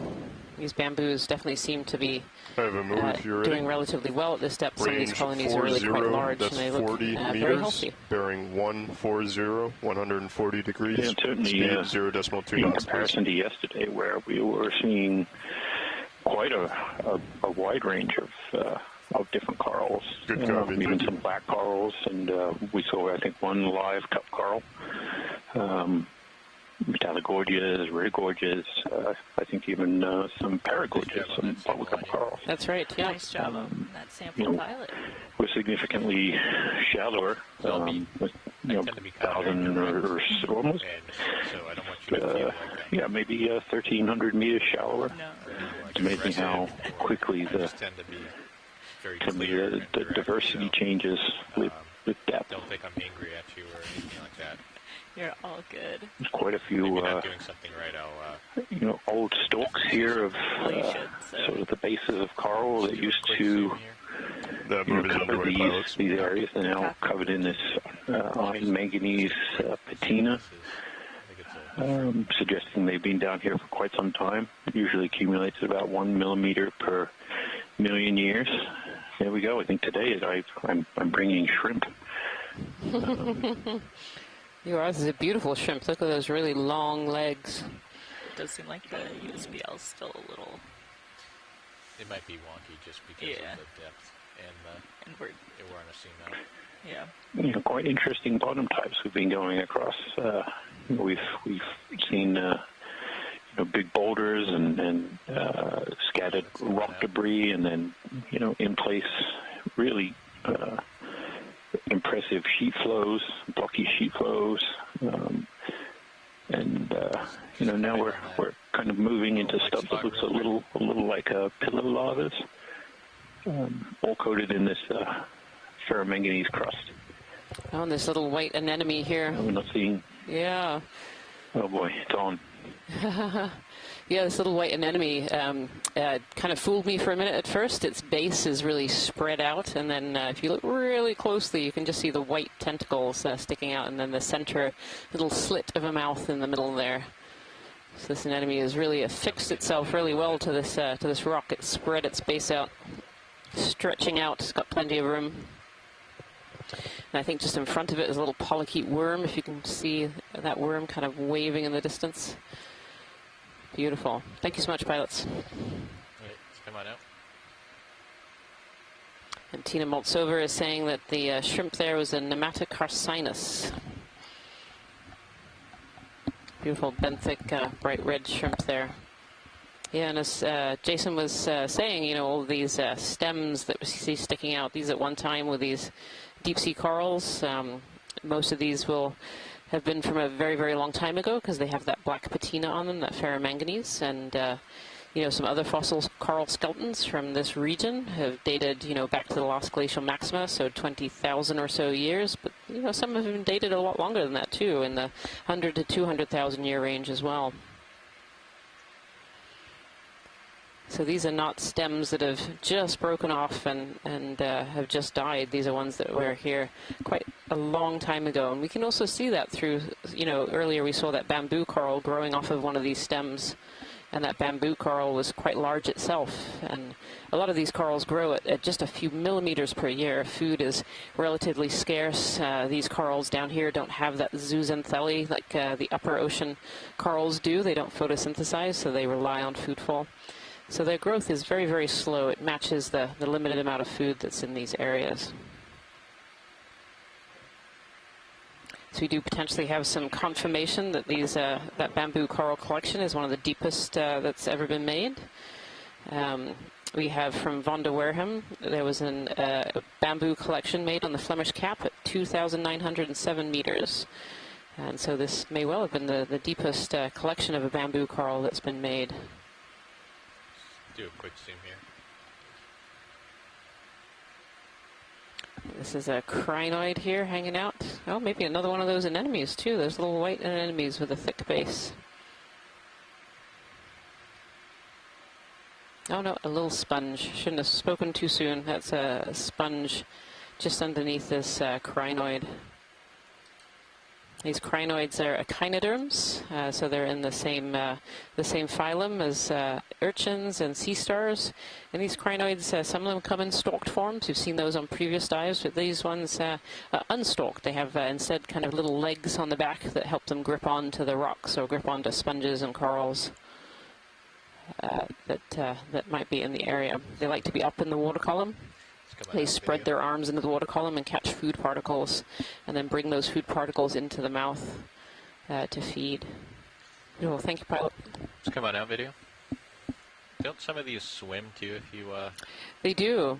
Yeah. One thing. Yep. I think Scott France was mentioning earlier was kind of the lack of sediment that we're seeing here in this deeper location, and the presence of so many of these old, coral skeleton fragments still attached to the rock suggests that, sediment hasn't really been an issue here for quite some time. Looks like it's swept pretty clean at a sort of continuous rate. The sediment here is accumulating in the cracks and crevices and holes made by the different morphologies of the lava, and there's a little wiggly floating water thingy.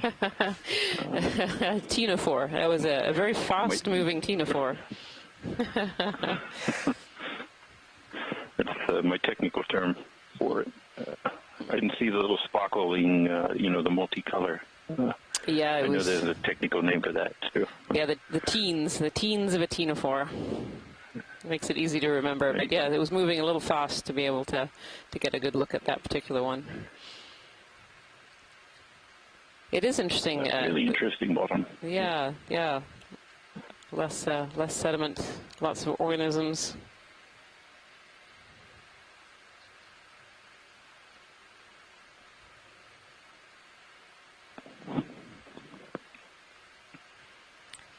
Very long stalk for this sponge. So you can see this white sponge kind of dead center. It's got almost like a tulip shape on top, and these have been relatively common along our dives. At least most of our dives we've seen these.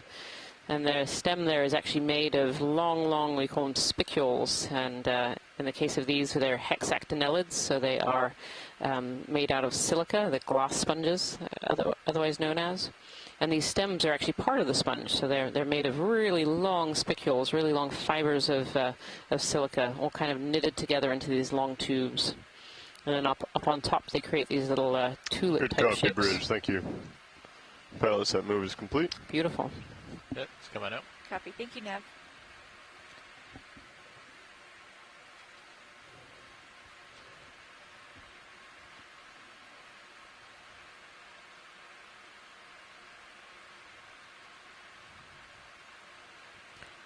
Really looks like we very quickly moved out of the big boulders, Jason, and kind of moved into this more kind of cracked up and craggly pavement. Craggly is a geologic term. It is a geologic technical term there, yeah.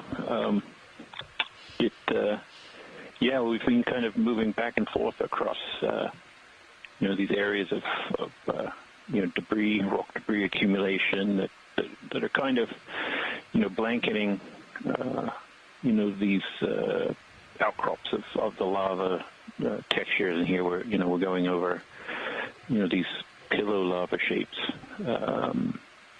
but definitely people were with us yesterday where we were some quite steep near vertical walls and just covered with coral debris. It's certainly a much different bottom type today, and varied. It hasn't really been one bottom type since we started. We have been going back and forth across a number of different substrates, which is interesting both from the geology and from looking at if substrate type is in any way related to the distribution and abundance of the corals. And another one of these bamboos with looks like a crinoid on it. Yeah, I think there's a crinoid sitting on top of this this bamboo coral here, kind of at the bottom of this little kind of slope or chute with sediment coming down. Yeah.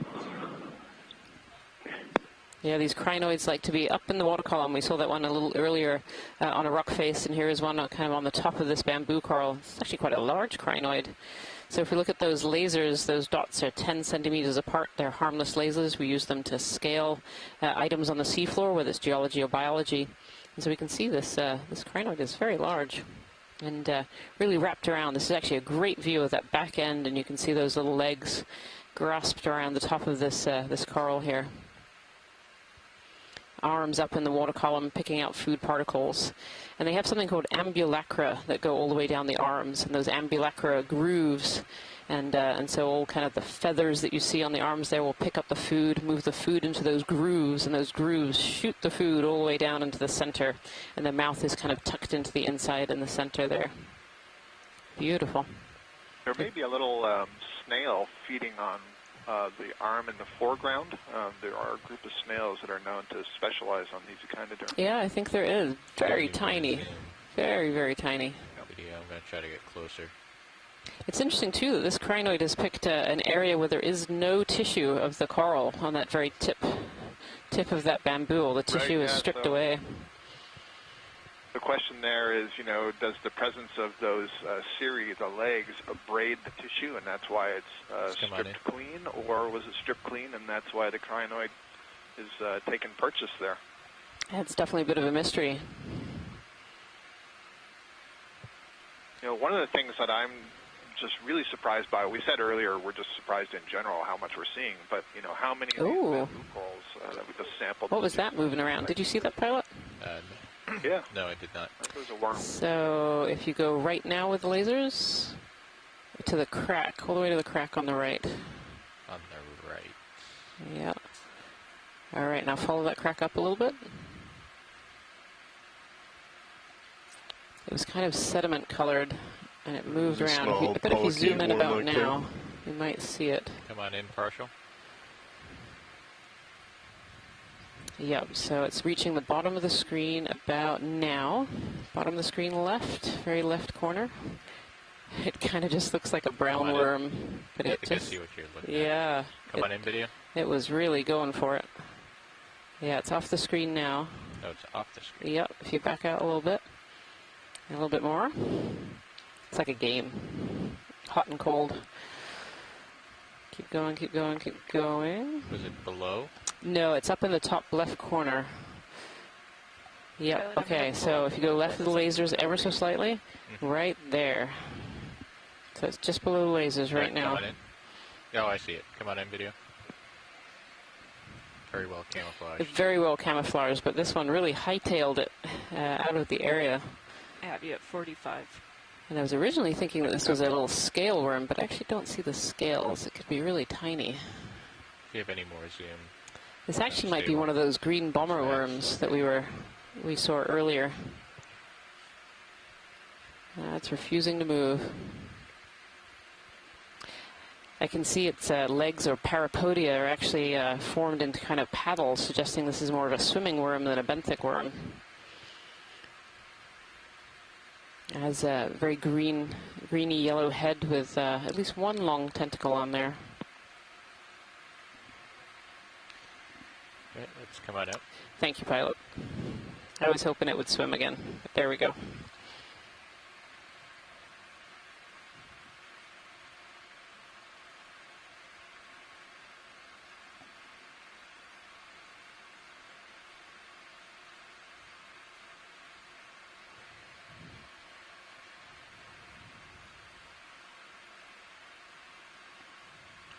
Let me know when you think you stopped moving, Anya.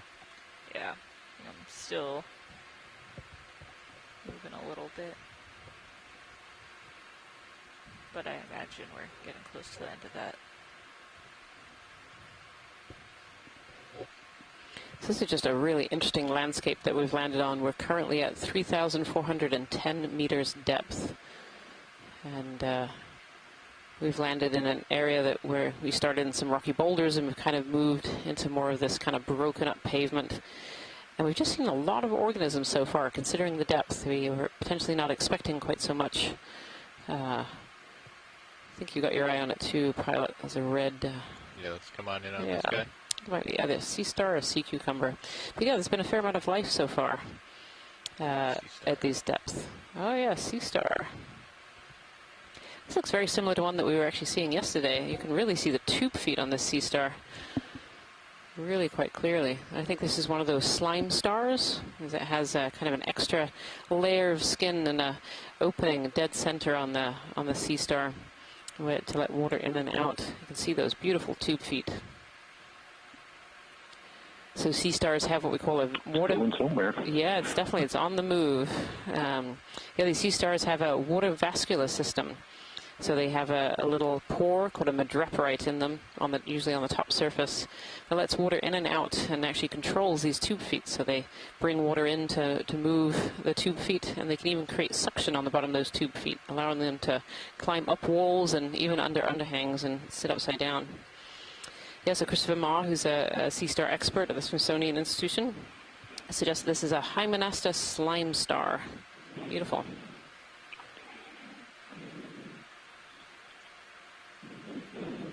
Yeah, you can really see this one is, it's on the move somewhere. Going somewhere in a hurry. Yeah, which is really fun, because usually we only see these sea stars when they're feeding on something. We often see them wrapped around corals, or we see them sitting on the surface and really not moving. It's quite fun to watch one of these move and watch those tube feet move.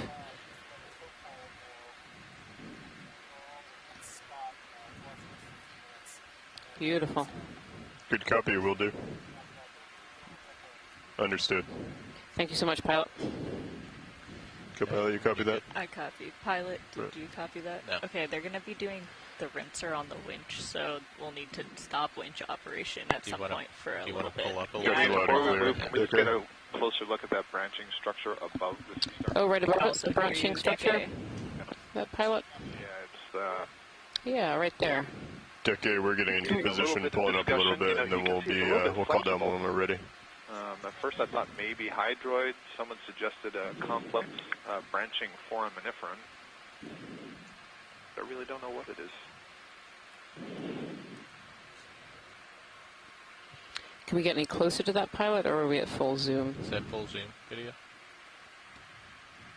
That's full zoom. That's full zoom, okay. Yes. I mean, there are no polyps visible. There are no tentacles visible. No, you wonder if this is a left-behind structure. Yeah, it's possible. But there are several of them here. Notice, they're waving. So they're softer than, it's not an old primnoid skeleton, that's for certain. Nope. Okay, thank you. Great. Thank you, Pilot.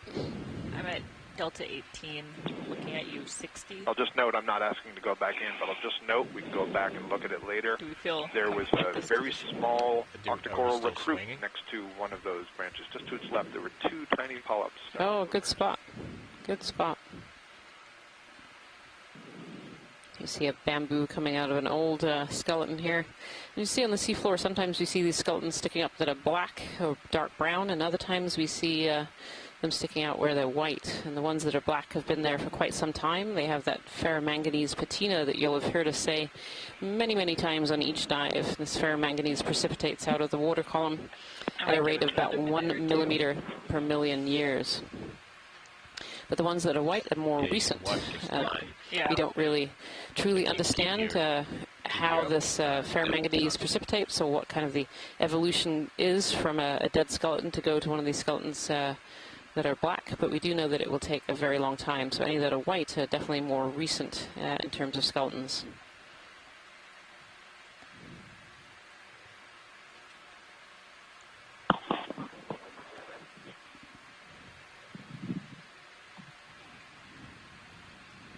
we're certainly seeing some, looks like thinner sheet flow morphologies here.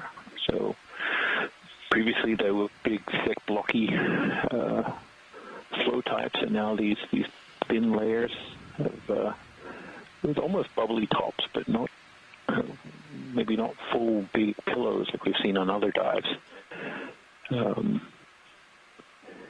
So looks like the flows were pointed downslope, being towards the base of the seamount, and this is Allegheny Seamount, named after a U.S. Naval Auxiliary tug, USS Allegheny. Long history that I could go into for quite some time. I won't though. But a lot of different morphologies we're seeing here, and that may be due to the depth. We're now passing almost 3,400 meters of water depth here. So we may be seeing the earlier constructional phases of... Hey, Dick, this is Nav. Just stand by 1 minute. We're going to make sure that the swing is out from that previous move. Eruptive styles, as things evolved. So, as they say that, we kind of move back into, these more blocky, thicker layers than we were just crossing over. So, really rapid changes in the bottom, in the lava morphologies. Come in here, video. Suggesting that there, a lot of different flow types happening. Yeah. And some of these look like they may be crusts that formed and broke. And another sea star. Another large sea star too. Different one. Actually, looks very similar to the one that we were just looking at. But yeah. Yeah, I don't know whether the tips are different or whether its arms are just kind of curled up more slightly. Beautiful. And again, you can see those tube feet. If only we had a sea star expert. Beautiful. On the move, too. So fun to see two of these on move today. So it's another large, one of those slime stars, the Hymenasta, that Chris Marr had talked about a little bit earlier on the scientific chat room. It seemed pretty stationary. Pilot, do you Beautiful. Want me to pull Thank you so much, Pilot. Whatever you feel comfortable with.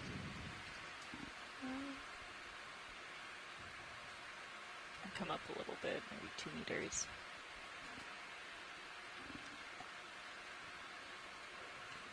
When you're good, video. When you're happy.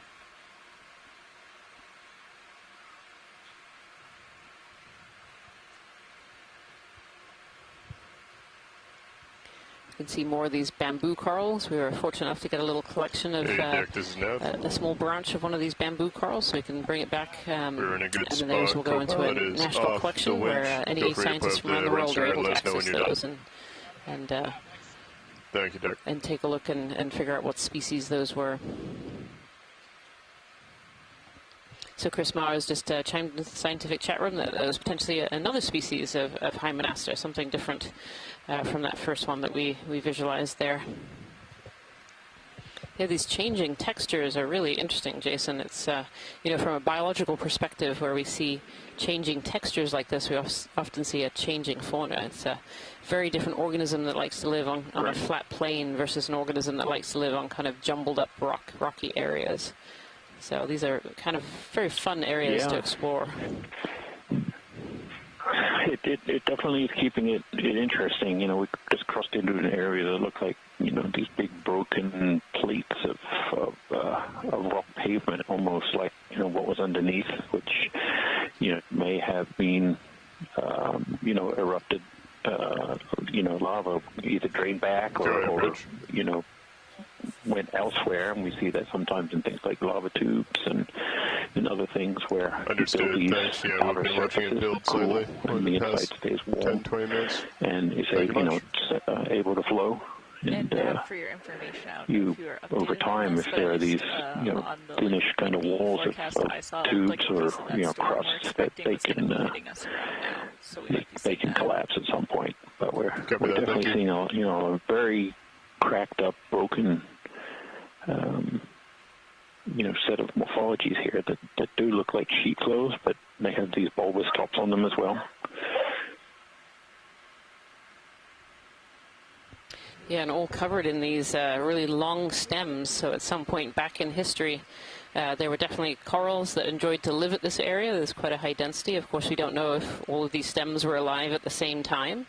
But this has certainly been an area in the past where these corals have grown and grown to quite large sizes. Some of these stems are really quite thick around the base, and as corals grow, they kind of thicken out their base and grow upwards and outwards. And so some of these stems being quite thick suggests that they've been here for quite a while. We could zoom in on the red on the rock in the foreground, please, pilot. Thank you. As we're zooming, one of the reasons I asked Jason earlier about the cooling of seamounts and the deformation of the surface when that happens is I was trying to think about, well, what is the maximum potential age of these twigs, and could they have been growing when this the seafloor we're seeing now was somewhat shallower? That may be absurd. Maybe that's too long ago, but interesting to think about. Yeah, it certainly seems like a long time ago. Yes, this is an Anthomastus. We've seen several of these already during this dive, which has just been wonderful. These are soft corals, otherwise known as a mushroom coral. So when they suck those polyps in, they can go in almost completely, and the top looks like a little mushroom cap. And these Anthomastus are pretty special. They have these big, long polyps that are out right now, and you can see those tentacles, the 8 tentacles of the octocorals. And these big, long polyps are for feeding. But they also have secondary polyps, which are really, really tiny, and you'll barely be able to see it on video. And these secondary polyps can be for a variety of different functions, bringing water in and out of the colony, and then sometimes for reproduction as well. And it looks like this Anthomastus is wrapped around one of those old branches that we were talking about. All right, good copy. Beautiful. Anything else you want me to do, or do you want me to keep doing that? Or? Yeah, come on out video. Thank you so much, pilot. All right, perfect. Thanks, Deke. We good? Yeah, several species of sponge right here as well. Yes. Okay. There's quite a diversity of different sponges. Scan, probably put in another move. I think what is interesting is, swimmer. You do see these see if you can come in this guy. Sorry. I think what we're seeing, and it goes back to what Scott was saying about, another little water column floaty. Ctenophore. And this time you can really see those beautiful teens.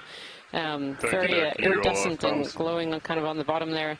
These teens are comb rows. Good copy. And they help this ctenophore with locomotion, and they're really where they get the name from. And actually in the foreground you can really see them kind of flapping up and down. Just beautiful. As we heard on an earlier call. Sorry, go ahead, Scott. Sorry. Yeah, sorry, Rian. I was just saying it's oriented upwards such that the mouth is pointed to the top of the screen, and that's pretty characteristic of many of these ctenophores, the way they will move through the water column. Very close to me. So the mouth is kind of tucked down a little bit within some of the lobes that come together. Yeah, and these ctenophores are actually predators in the water column. So, jellyfish kind of float with the current. These ctenophores actually have the ability to swim and hunt for prey. And we found out earlier, during one of our earlier observations of ctenophores, that a lot of them have these little red bellies, or some of them have these red bellies. And that's so that they could hide any prey that they've eaten. So being completely transparent, when you eat something, that prey would be visible inside you. And so other larger prey items might see that and try and eat you. But by having a red belly, you can actually hide those prey items. Red is a color in the ocean that's attenuated really, really high up. So beyond a very short depth, and you can no longer see red again. And that's one of the reasons that we do see red in the deep sea. So a lot of deep sea organisms are red or a shade of red because that really hides them from predators. What was their last move? 140? 140. Yeah. Center up on you. We'll do a scan, and we'll get another ship move in. Rian, I don't know our situation on a direction, but if we can get a close-up of the whip at some point, that would be useful. Thank you. Got that. Pilot on the right-hand side, bottom right-hand corner, there's one of these whip corals sticking up. It'd be great to get a quick zoom on that, please. Thank you.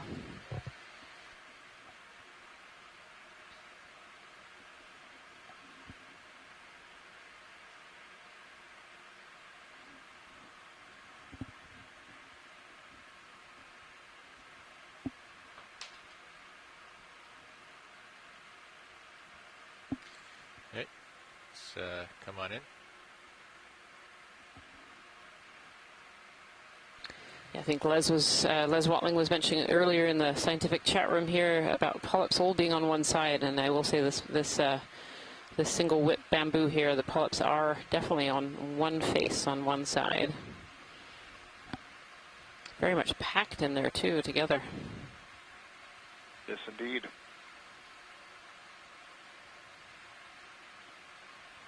And I'm looking out for nodes, but I actually haven't seen any yet. Yeah, I think on this one, the very base will be informative. We'll see if there's a double node close to where it attaches to the rock. Oh, see, somebody's listening to me. Thank you, pilot.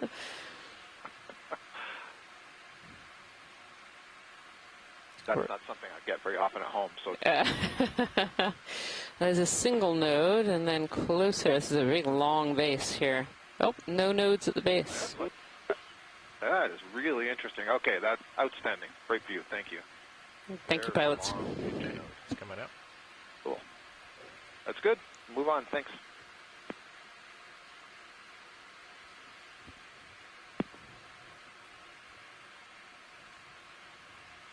I think that's another sea star right there. Let's do just a snap from here. You have good eyes, pilot. It's probably a rock. Let's do a quick zoom here, video. It's a funny color rock if it is.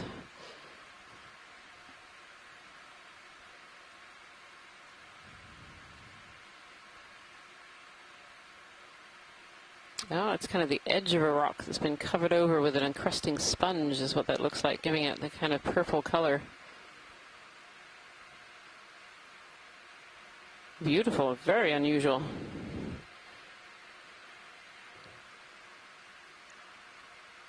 Yeah, this encrusting sponge and then a bryozoan, which is the branching feature sticking out at the bottom. A little crinoid on top too. Whenever we zoom in on the seafloor, we get to see a lot of these organisms that are really, really small rather than these big corals and big sponges that we often focus on. So it's nice to be able to zoom in with the cameras on D2 and get some really fine details. Beautiful. Thank you so much, pilots. It's coming up.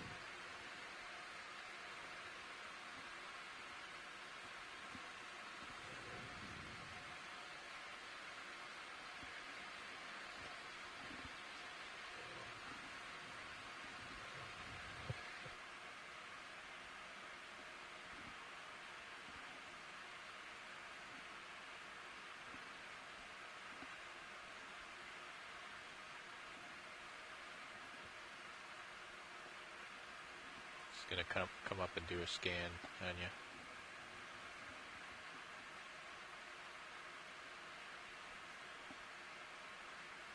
Nope, not seeing anything concerning. So we could probably put another 40 you can see another 40 meters at 140. Sure. This type of bottom creeping, traversing up, going from sort of pavementy areas, crossing into range 40 meters. That's 40 meters, bearing 140 degrees, 140 degrees. Slowly moving their way down the slope. So it's these sheet flow type morphologies as they lose strength and support at the downward end. They can break off, they fracture, and then they end up moving downslope, breaking up and becoming smaller. But really, really good example of it there. And in the stream 2, feed 2, you can get a good view of what that looks like from the Sirius camera. But really showing the layers, how they are breaking up and stuff underneath is becoming available to colonize. And we see here that the, I'm not quite sure, is that a cup coral, a dead one, a fossil cup coral there, coming towards the middle bottom. But yeah, I think we've seen these surfaces eventually get colonized. Yeah, I think we've seen several of these fossilized cup corals. I think that one is actually probably a branch that just happens to be in a triangle. It's a little big for a cup coral, but when we've zoomed into the sediment on a couple of locations, I've seen those very distinct calyces, the skeleton kind of sticking through. Yeah, this is a branch that's just kind of broken off in a kind of a triangular shape. Yeah, that's good. The Xenophile there in the background, though. Yeah, we've seen a few of those so far in the sediment, yeah. And actually, throughout our dives, really, these xenophyophores have been relatively abundant in sedimented areas. These are single-celled organisms that build kind of these half-ball shapes in the on sedimented areas, creating kind of a mucus house that incorporates lots of sand grains to give it some structure.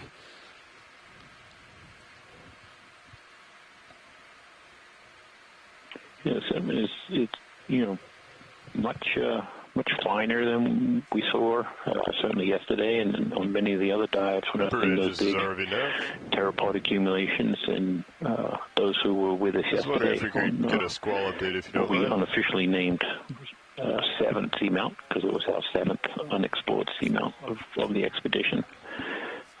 Just these remarkable piles of coral debris that were blanketing most of the slope that we traversed up, except for a little bit at the beginning. We're definitely not seeing anything approaching that in terms of coral debris. Just call down before you make that heading change. Here today on Allegheny, and we're not really in terms of distance. That far away, but we are at a much deeper depth, by about 1,500 meters. We're getting a little bit shallower now. We're above 3,400 meters now. I'm stretched out here. Definitely the influence of depth and is visible in what we're seeing in terms of the sediment and debris. These are some coral-like sponges, and I'm just flicking back through my notes because we saw some of these on a previous dive here. Let's see whether I can find the name of these sponges. Stylodorix, a type of sponge that looks very much like a coral. It looks like, it's really interesting. It looks like it's been broken at the top. And this can happen a number of ways. As some larger organism, a fish, swims by and catches it, they can break these. So a little brittle star hanging out underneath in a foram, one of these benthic forams that forms these branching colonies tucked underneath this sponge.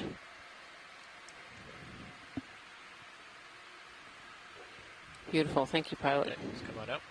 There's 2 of those on this rock, kind of one above the other, and some of these larger barrel-like sponges tucked in behind. There's quite a few different sponges and sponge morphology that we've seen so far in this dive.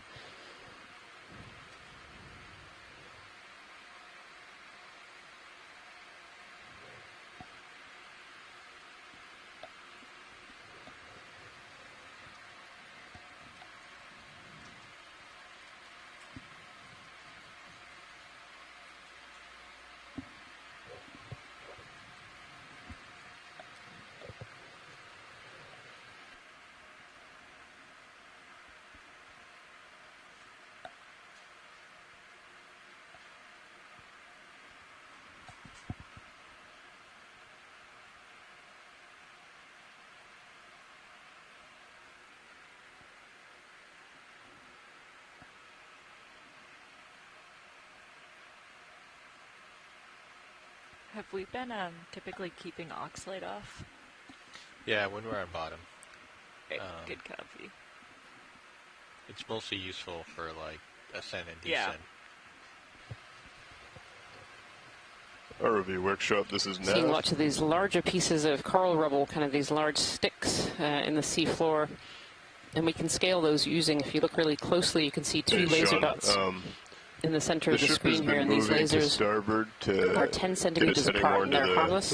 We use them to scale features on the seafloor, so we can look at how big rocks are or how big, say, that sponge is that's going by right now. A little bit more. And so it's really helpful to be able to get an idea of what size things are on the seafloor. It can be very hard to tell. If you could just pass along to whoever's on winch to keep a close eye on that. We're watching up here, but just so they could take an extra look when they go on their rounds.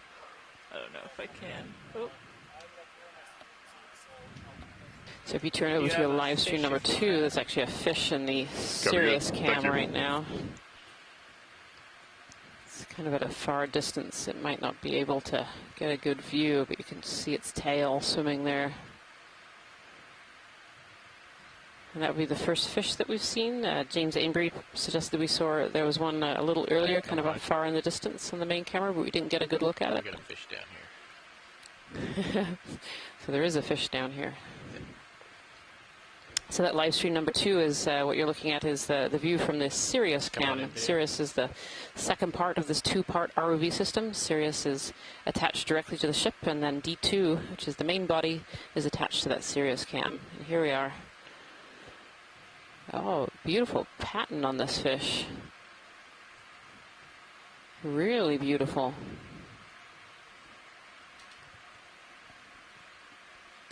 Actually looks a bit like it's been scraped. Waiting for an ID from expert. Yeah, it looks like it's been scraped and bumped. Look at all those scratches down the side of this fish. This fish has been in the wars.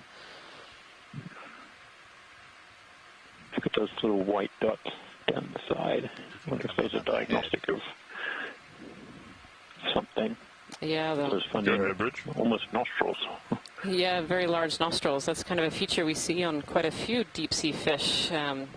You know, where there's no light and they're not really able to use visual cues. They use those olfactory sensors to be able to sense out prey. Once that ship move is complete, and they'll be doing also a 10-degree the head change environment to around them as well. Good copy, Nav.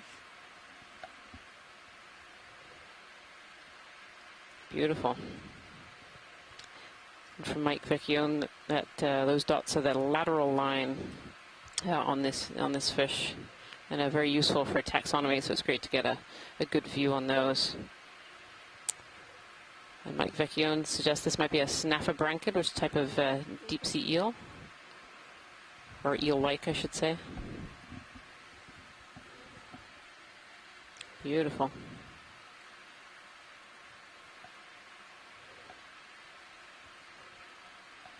Oh, bumped into a rock.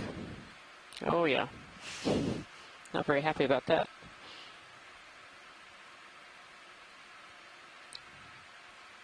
Oh, did it again.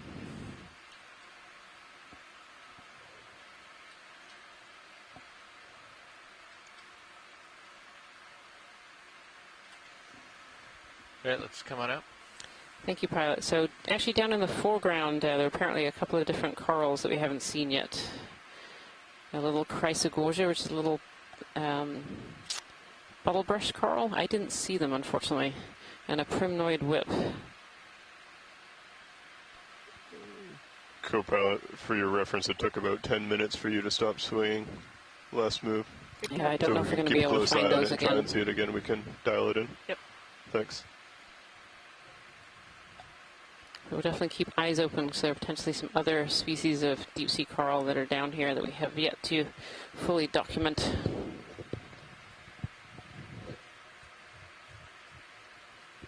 Might lightly adjust one of your swim arms. It's bugging me. Your upper one. What's that? Your upper starboard. I might bring it forward slightly. Go. You don't just just tell me you're adjusting it. You don't even have to like tell me what you're doing.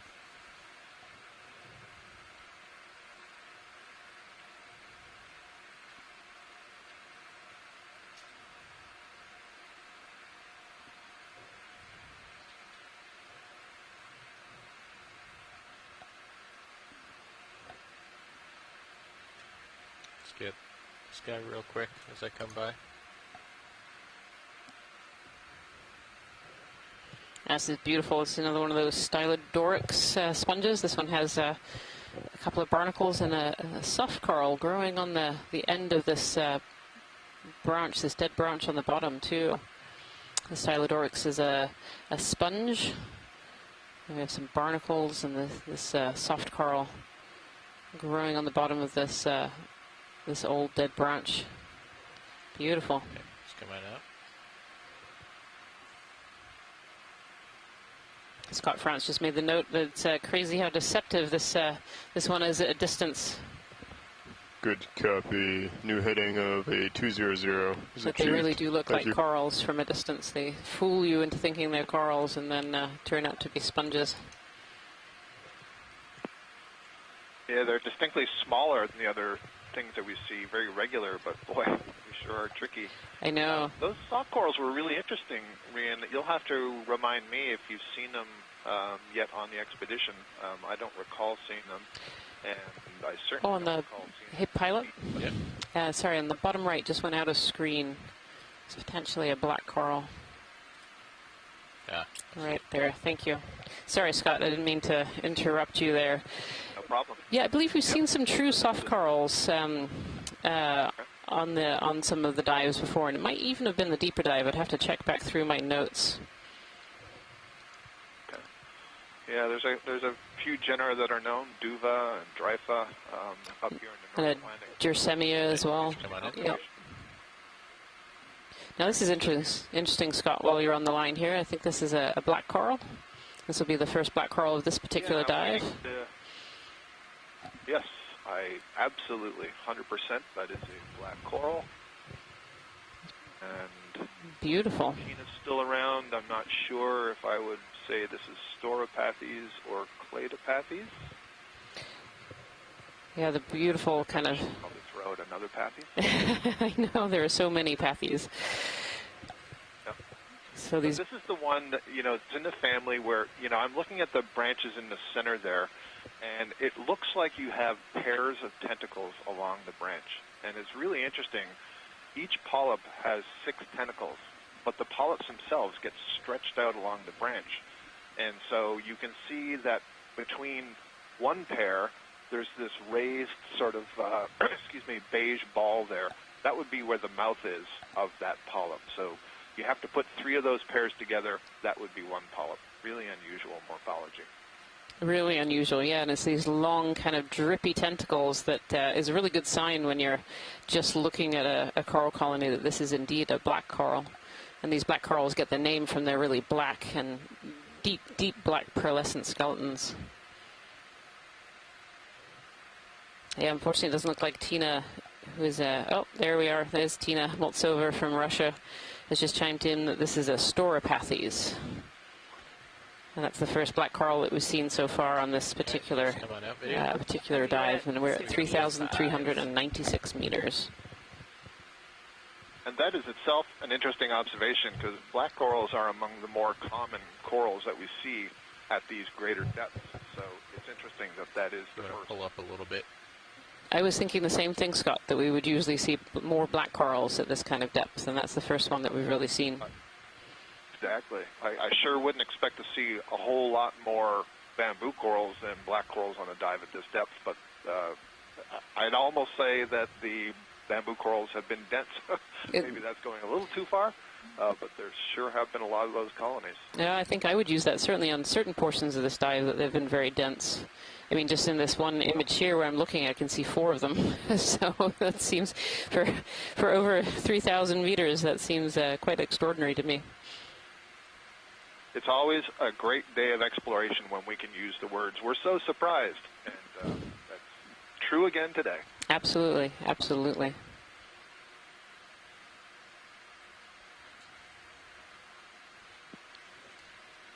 So can you tilt up a little bit?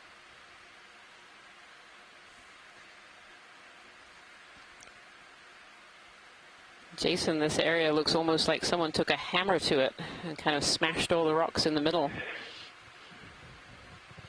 Yeah, it's these, these big tabular slabs that are just, broken up. And if you're from a place with snow, it looks like what happens on the roof of where you got a nice thick pile of snow. Right at the edge, it kind of breaks off where it dips down and goes over the side. And these, tabular little pieces, and it's almost that they fracture and gravity kind of pulls them down slope. It's a really interesting morphology and response. These layers, maybe sheet flows, little low-bait sheet flows now that we're kind of seeing, it'll be particularly thick in places, and each layer over time as it gets exposed, or here it looks like it just something, there was an empty void underneath that just collapsed. So really interesting responses here of the seafloor to ongoing erosion and failure of the flank.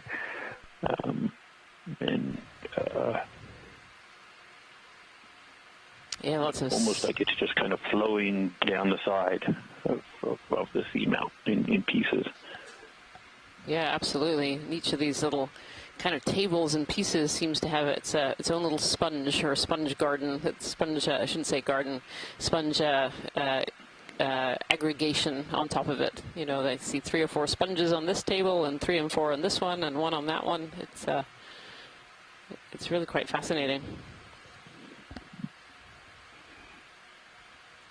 For sure. At some point we'll have to, take another little stop and see if we can grab another, piece.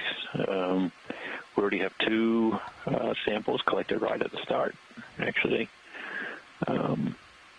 Both which appear to have really good firm manganese crust, but likely have good amounts of the volcanic material inside that will be useful for those who are studying the age progression of these seamounts throughout the Corner Rise and New England Seamounts, another bamboo coral there. Go ahead. Bamboo seems to be the dominant coral. Go ahead, Rich. At this depth here on Allegheny Seamount. So,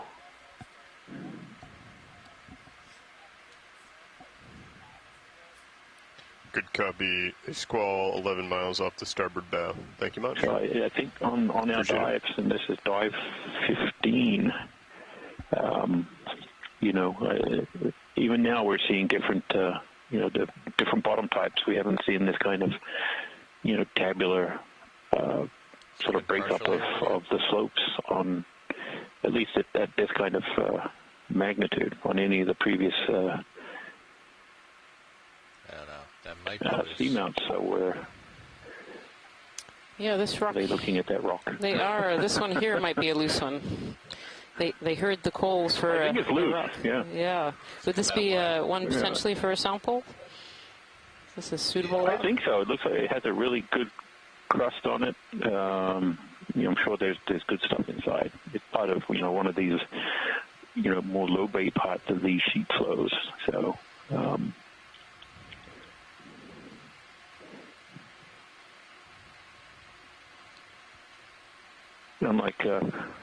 Unlike previous dives, we've been seeing almost every rock is loose and displaced. We've struggled. Yesterday was an interesting dive. We only ended up with 1 rock. We just couldn't find a loose rock, even after traversing probably a couple hundred meters. You keep an eye on D2 there. So we'll make up for it today.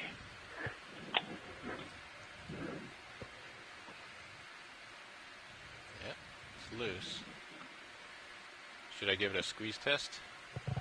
Yes, that would be great, pilot. Yeah, let's increase the grip force.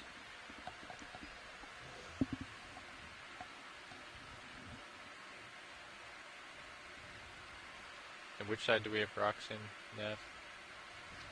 We have rocks in the port forward rock box. Right. So the starboard is open. So that's squeezing that pretty hard. Wow, that's a sturdy rock. Right, if you want to come in, video. There we go.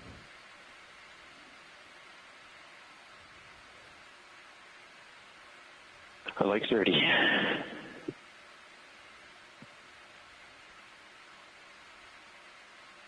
Yeah, that's good. It's got a nice crust on it. So Okay. We have That's great, many pilot. folks Thank you. joining us, looking at those crusts and figuring out what the mineral content is, and using them also to figure out age. You can get information on changes in water chemistry and environmental change. So I think it's a good one. There should be a good volcanic inside it as well.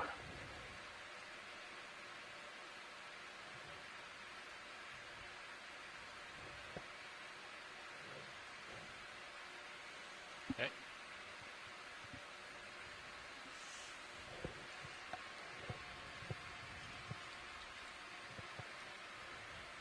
Thank you so much, pilots. That was great. No problem. Our pleasure. Shutting off your hydraulics.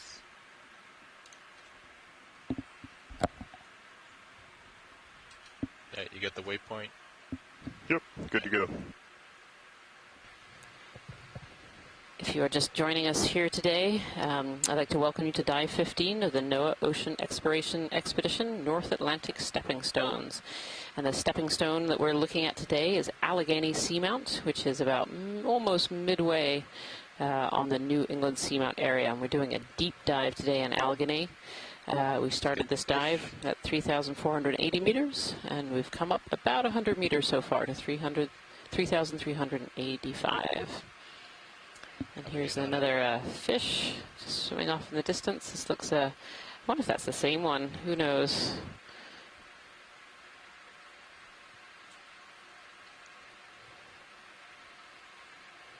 Yeah, this one is very beaten up as well. Looks very similar to the one that we were just looking at, but it has a slightly wider tail.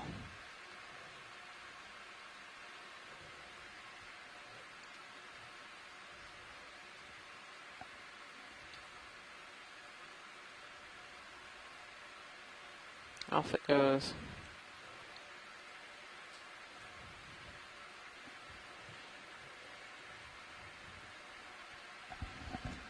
Hey, co-pilot, how does your swing look? Do you think you're done swinging?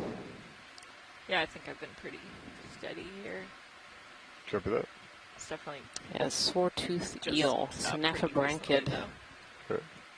Very, very beaten up. And we saw one a little bit earlier that had bumped into some of the rocks, and so maybe some of these scrapes and scratches are not necessarily from predator attacks, but also from living just very close to the seafloor in a very, very dark environment. Thank you, pilots. That was great.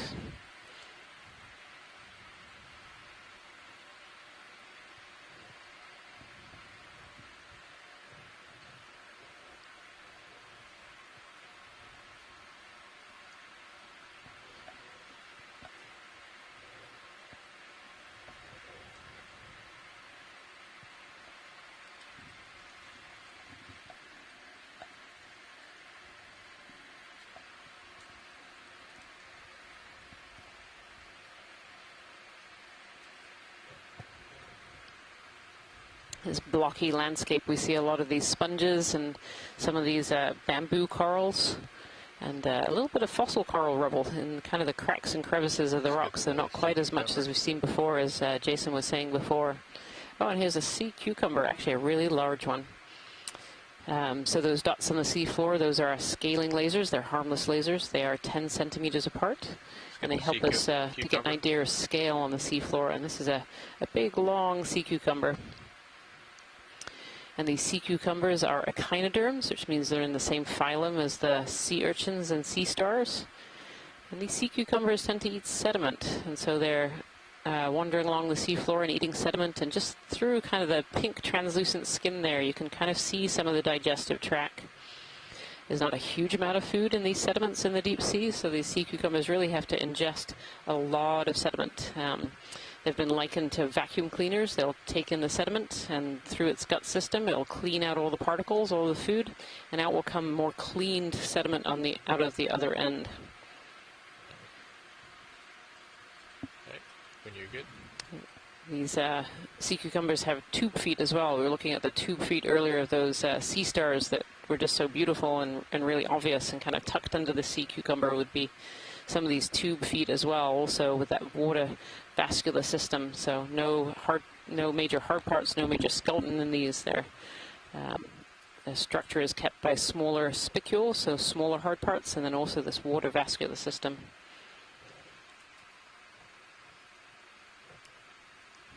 Beautiful.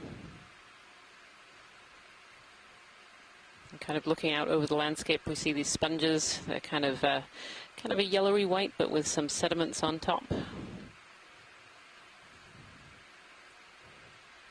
It's almost like some little terrace steps here. Beautiful.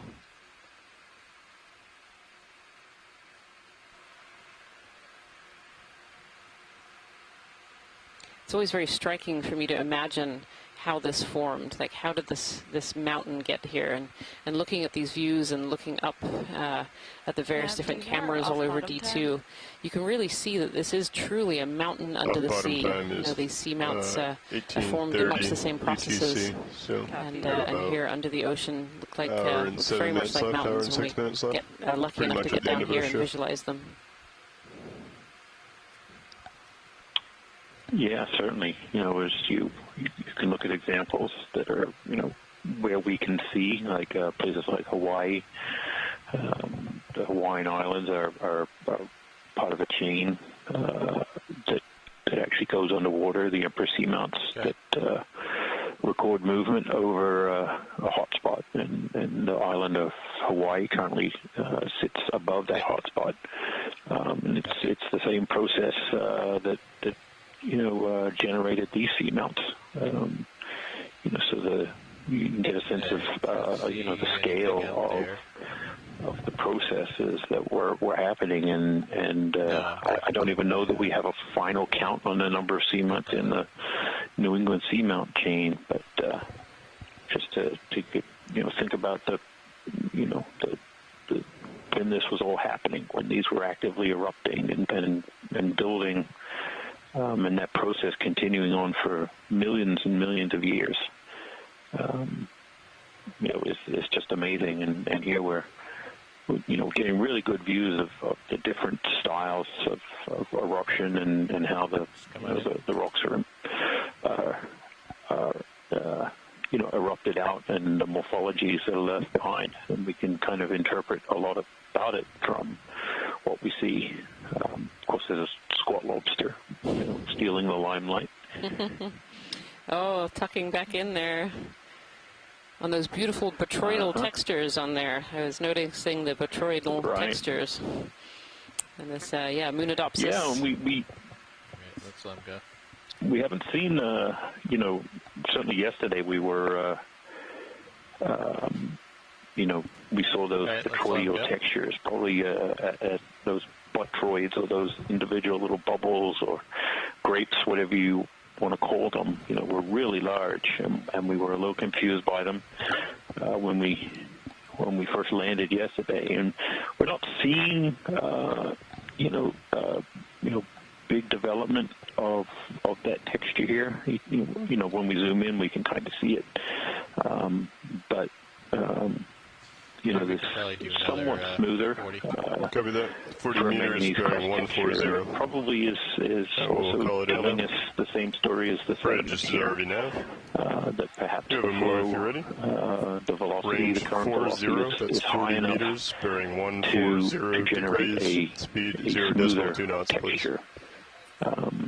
The botryoidal texture, is a lower current velocity. Copy. And while I have you, any updates on that scroll to where you can build up these little individual, grapes and bubbles. Here, the current velocity may be too high, and we get smooth texture, but we also don't get, thick sediment accumulation. These are there's a light dusting of sediment, and there's some sediment accumulated in the cracks and crevices and other things, but certainly no major thickness of sediment accumulation here, which is not what I was expecting. I was expecting we would be seeing, a lot more sediment. Yeah, me too, Jason. I was expecting much more of a sediment dive today, and here we are. This is definitely not a sediment dive, at least not so far. No. It's a little ridge-like feature here. Here is potentially, a flow front or an area where, the the part of the seamount broke away under these sheet flow textures. It's a lot more rubbly, scoriaceous, I think was the word used before. But go ahead. Sorry to interrupt. We may have moved on. There was a small branching coral just to the left that I think may be new for the day. See, the branches all arise from near the base of the colony. Oh, this little one right here, coming up on on center. Yeah, check to see if that's a primnoid. Yeah, if we could zoom in on that, please, pilot. Copy.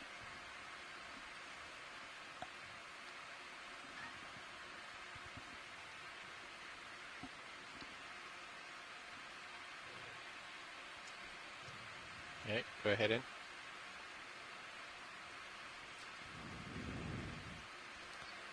Now this to me looks a little bamboo. Yeah, I think this one is a bamboo colony there, Scott.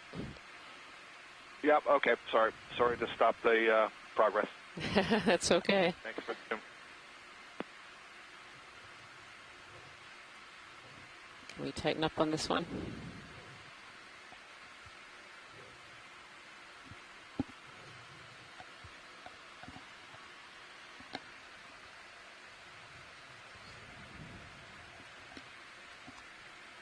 Focus video. Thank you. Yeah, a little bamboo here. There was actually right down by the right-hand skid, there was another little red come out. Bottle brush type coral. I was wondering if that was a black coral. Might have actually gone over it. No, right there. What's that little one? Just come on in. Oh, another black coral. Here we go. Another bamboo. No, this. Let's come in quick. I don't have a lot of time. There we are. Yeah, this looks like another one of these little storopathes. A single stalk on the back end. Thank you so much, pilot. That was great. Thank you.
Climbing up these boulders, you can really see some of that marine snow in the water column. So all these little particles that are picked out by the lights on D2.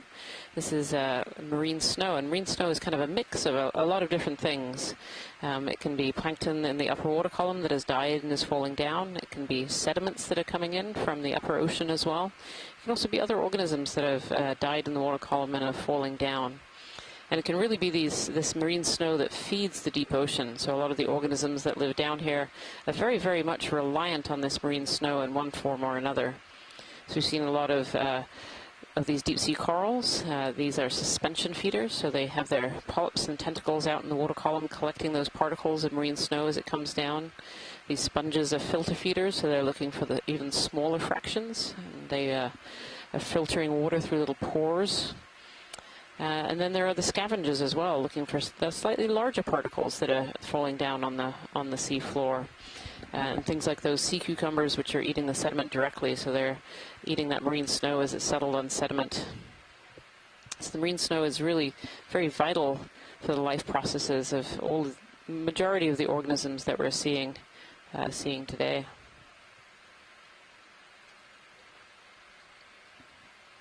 So the marine snow is formed on the surface? ocean surface area? Yeah, that's correct, pilot. So the marine snow is a lot of it is formed on the surface. So, and these seamounts, these are really interesting areas for biology. There tends to be a lot of life that lives around the seamounts compared to the surrounding ocean floor. And these seamounts actually kind of interrupt the flow of cold, nutrient-rich deep water. So the deep water is flowing along, hits one of these seamounts, and is kind of directed upwards, and it spirals up the seamount, up into kind of the upper reaches of the ocean. And that direct input of nutrients can create these things called phytoplankton blooms. So the plankton up there gets all these extra nutrients, blooms in numbers, and then will eventually die. And as that dies, it becomes part of the marine snow. Other fractions of marine snow as well, things like sediments. So we have dusts blown off of desert areas will get into the ocean. So those will form down and form part of the marine snow as well. And that's really what causes these sedimentation rates and these all this kind of food fall, these particles that we're seeing in the water column. What's the sort of time scale on, I'm a phytoplankton on the surface and I die, how long does that take? Yeah, and as we start to continue our move to the west, we'll start to pick up more sediments that are terrestrial in origin, coming out of the rivers and off the coastlines that get transported offshore. So far, out in the Corner Rise and off those few dives north of Bermuda, we were pretty far out, crossing the Somme abyssal plain, where sediment has in the past been transported down through bridge, bottom current processes from offshore Nova Scotia and Newfoundland. Quick zoom here, video. But we weren't seeing in the marine snow. We weren't really seeing that terrestrial input, other than, as Marian mentioned, the dust that gets blown in from the atmospheric retention of dust from desert areas. But we'll start to see a change in the sediment. And probably already have as we've gotten a little closer to the east coast of the United States and Canada. Yeah, this is one of those beautiful coral-like sponges, the Stylodorics. We're seeing quite a few of those today on this track here. So to answer the pilot's question up here, Josh had asked, how long does it take if you're a phytoplankton in the upper ocean and you die? How long does it take to take you down to the deep ocean? And there have been estimates in certain areas that it can take about a month to go about 1,000 meters. So you have the phytoplankton bloom in the upper ocean, and about a month later, all of the organisms living at 1,000 meters are getting that big input of food fall. And one of the interesting things for researchers like me who study kind of ecology and ecological processes is that huge input of food. You have this big bloom, this seasonal bloom on the upper ocean. As that bloom dies and it comes down, it forms kind of a food pulse. And so the organisms that are living there that usually don't get a lot of food year-round suddenly have this big pulse of food. And that big pulse of food can really kind of kickstart processes like reproduction. Suddenly these corals have enough energy to reproduce. And through these processes, we actually get a bit of seasonality. We think of the deep ocean as kind of cold and dark all year round. But these big pulses of food coming down can actually form seasons in the deep ocean for these organisms and cause seasonal processes. It's a really fascinating part of the ecology of organisms that live in the deep sea. If we could have a zoom on this sponge, that would be fabulous. This is something a little bit different. I don't remember seeing a sponge quite like this one before.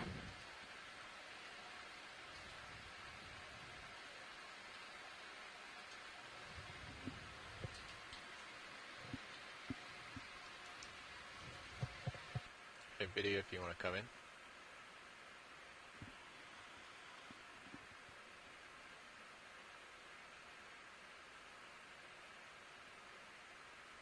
You can come in tight.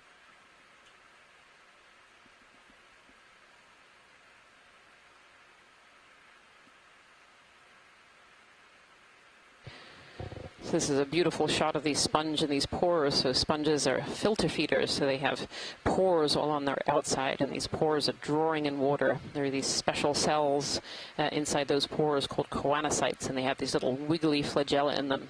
And as those flagella wiggle, these little hairs wiggle, they create a current flow. And so water is drawn into the sponge, and then there are other cells inside those pores as well that are pulling out all the nutrients and food and all the good things inside those sponges. And then the wastewater minus those nutrients is kicked out on the other side, or sometimes when we see them in barrel shapes, it's kicked out that top large hole. And you can just see those beautiful structure and the structure of the spicules as well, kind of that skeleton. This is really beautiful.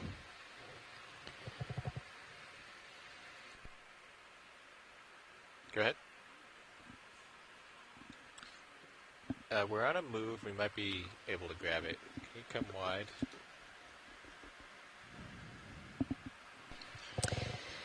And this is definitely a little bit of a... Yeah, so the move is complete. It was completed 4 minutes ago. So we've been noticing about an extra 8 more minutes of swing, most likely. All right, so if you want to get my port bio box ready, co-pilot. Yes, this sponge is a little bit unusual. It's not something that we've seen yet, and so we're actually going to take a quick sample of that if we can before we make the move. So give the pilots a little quiet here to concentrate on trying to collect this sample. Port bio box is ready. Yep. I'm going to try to snip off the top part of it, if that works for you, Science. That would be perfect. Thank you, pilot. So you keep an eye on me there. Anya? Yes. Make sure I'm not taking too long.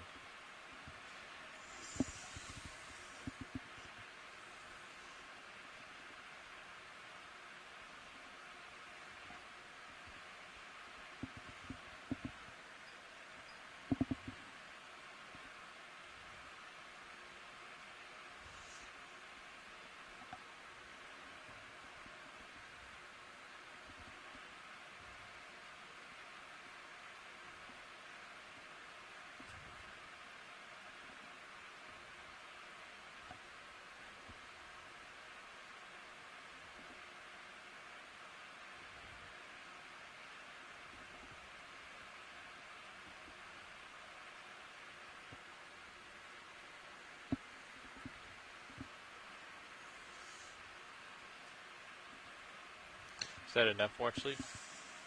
Yes, that piece is just perfect. Thank you, pilots. I'm going to come up. Pilots, for your reference, both port bio boxes are free and starboard inner is free. Good so copy. Thank you you, come up on you, because you're pretty close to the bottom right now. Did you get that waypoint? Yes, I did. Okay, I got to move the vehicle, Watchlead. So if you need to put in for that sample. It's no problem. Okay. Yep, thank you.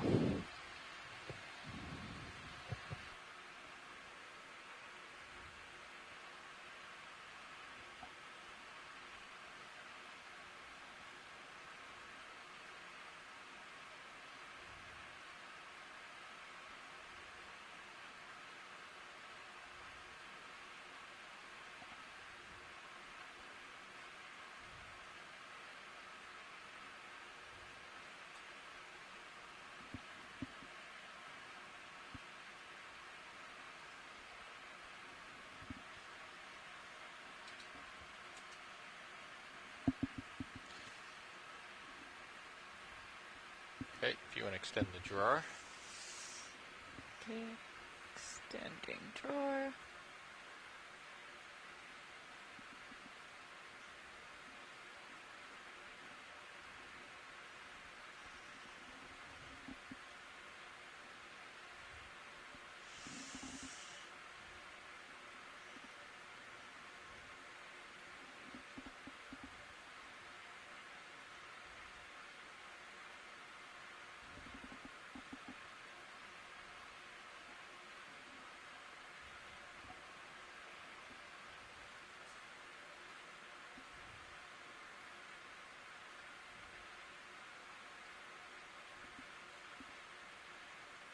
Bring it back in. That was really well done. Thank you so much, pilots, for that that important collection. You're welcome.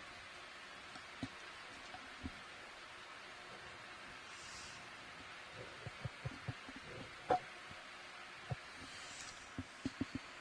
right, turning off valve hacks and hydraulics.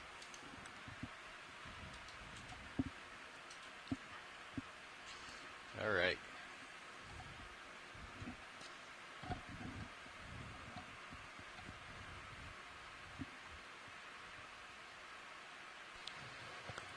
So I'm just taking a sample of that really unusual, potentially a hexactinellid sponge, one of these glass sponges, but definitely a form that we have not seen before.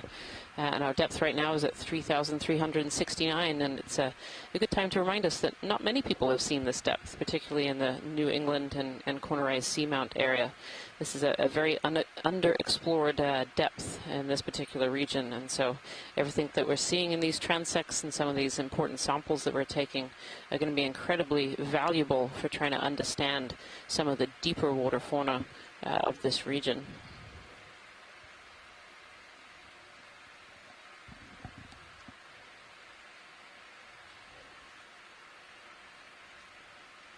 Another wall of sponges here. Pilot, this is watch lead. Go ahead. Can we zoom in on the red dots on the very base of the screen right now? If we can get there. I think that's a... soft coral. Yeah, soft coral. Let's come on in video. It's probably another Anthomastus, just very, very small. Yep, another Anthomastus. We've seen several of these today in these small little colonies. There's even some here that are just single polyps, really tiny juveniles. As a reproductive biologist, I look at this and I think that these larvae of this particular species are really not traveling very far. You know, these soft corals, octocorals produce larvae that tend to travel of varying different distances, and this one with just all these juveniles kind of dotted around the base of the sponge, it makes me think that maybe the larvae are not traveling very far, and all of these are juveniles of some of these parents. Another explanation could be that there are larger colonies a certain distance away that are releasing larvae, and this happens to just be a really good spot for these larvae to travel in a group and settle. Beautiful. Thank you so much, pilot. Okay, come on out, video. Great confirmation that those were Anthomastus.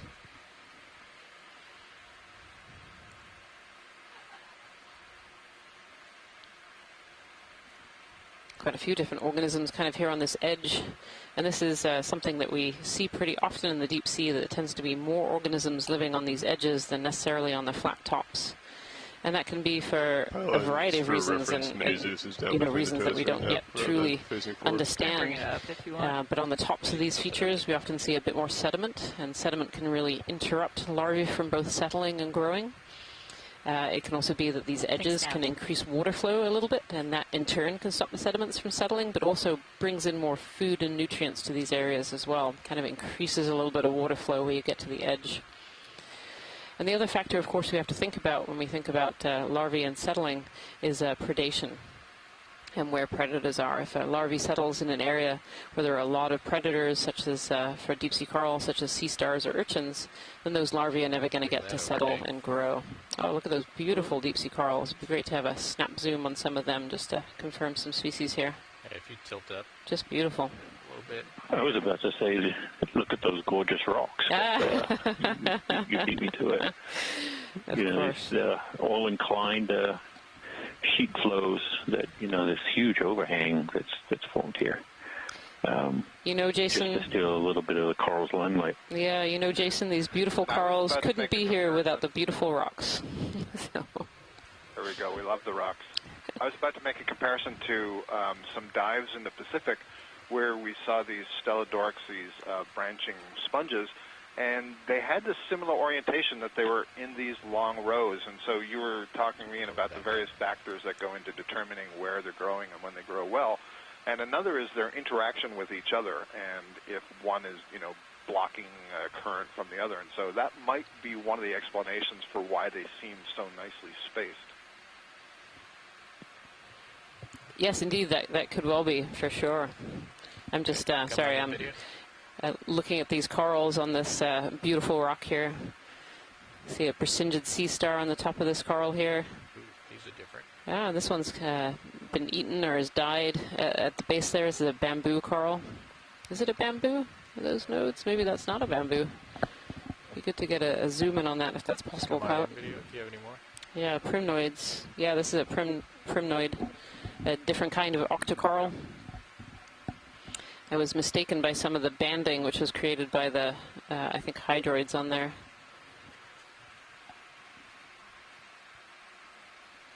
See some amphipods sitting on the branches. And, of course, that large persingid sea star. Polyps, there's at least 3 rows of scales, which is informative and will help us identify it. Just a beautiful shot. Bridge, this is ROV now. Very nice. That's really nice detail on the polyps there. Just want to check in on that squall. How far out is it now? Thank you so much, pilot. That's great. Okay, come on out.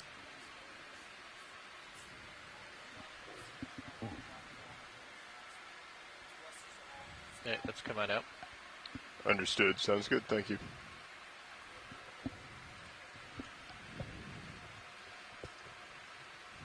Pilots, be advised, there is a small squall that may be coming across. Should pass quick, though. This is what I thought we had seen earlier when I asked you to stop these primnoids that have right near the base. Oh, this one's a little bit different on the top right there, pilot. Yeah. If we could zoom in on that one. This looks like a plexaurid. It does. It does. It does. Kind of thick tissues, and you can get the impression that the colony is a little bit more wobbly. It's a little softer, the skeleton, and the polyps can retract into that tissue. Yeah, absolutely. We're going to try to get closer. Yeah, so a type of plexaurid. Yep. It's another kind of these. You can see that the main tissue on the skeleton forms a relatively thick rind. The skeleton is kind of thin inside there. And you see each of these little mounds, and this is the lower part of the last ship move was 1734 completed. The tentacles is actually a different color. Can We're completely withdraw around 15 minutes. And good copy. I'm actually going to suggest that this is not a plexaurid, that this is actually an anthophilid. I think swing is about 12 to 15 minutes. Possibly the genus Anthophila or Ladiophila. Just something about the appearance there is suggesting to me that that's what that is. That might be Max. Yeah, absolutely. In which case, yeah, it would be more closely related to Paragorgia and the corallium or the hemicorallium than it would be to the plexaurids.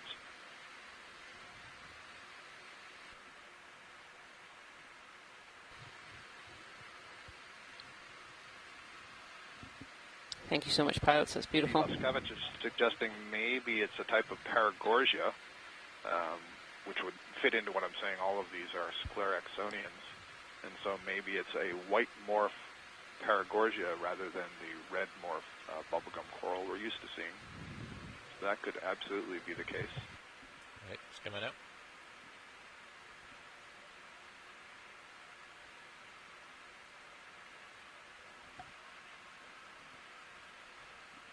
Yeah, I like that. I like that identification. So something in the Paragorgiidae.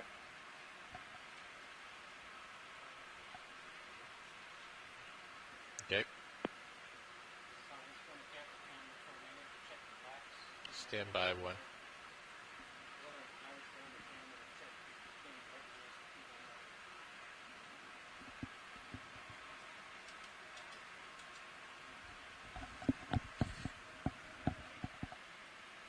There, go ahead.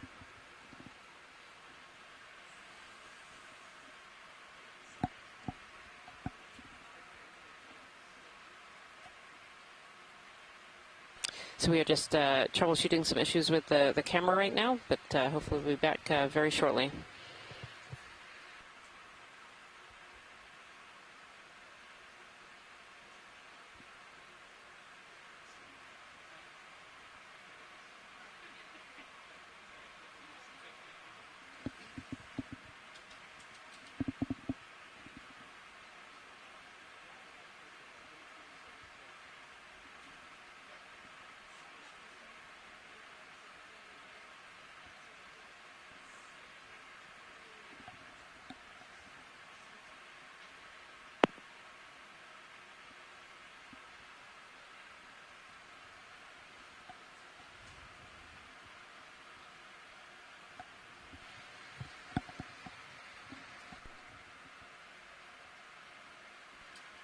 Go ahead, watch lead.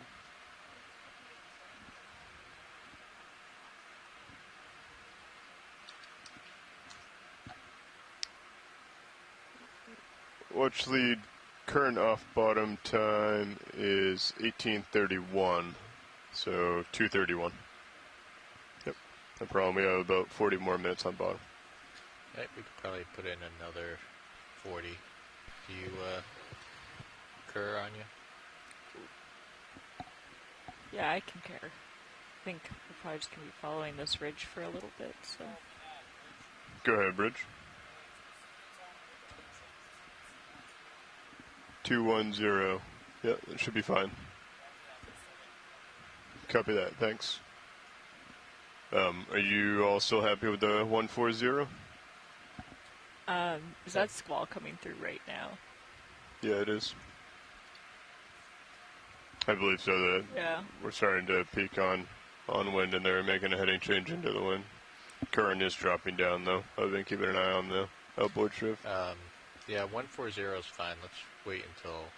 Yeah, they'll make the heading change. We can let it settle, let the squall go over. And then 140, you're fine with another 40 meters? Yeah, that's following this sort of like ridge feature. Copy that. I will call it in once they are set.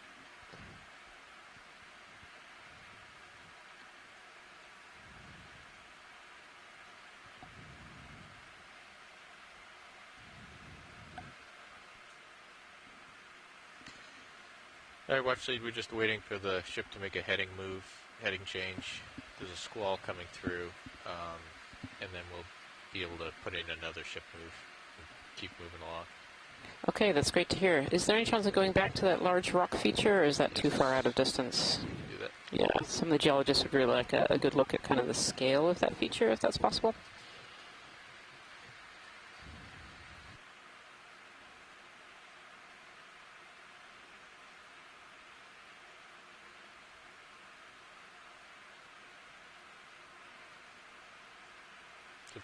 If you turn your head towards me, Anya, I'm going to come over the side.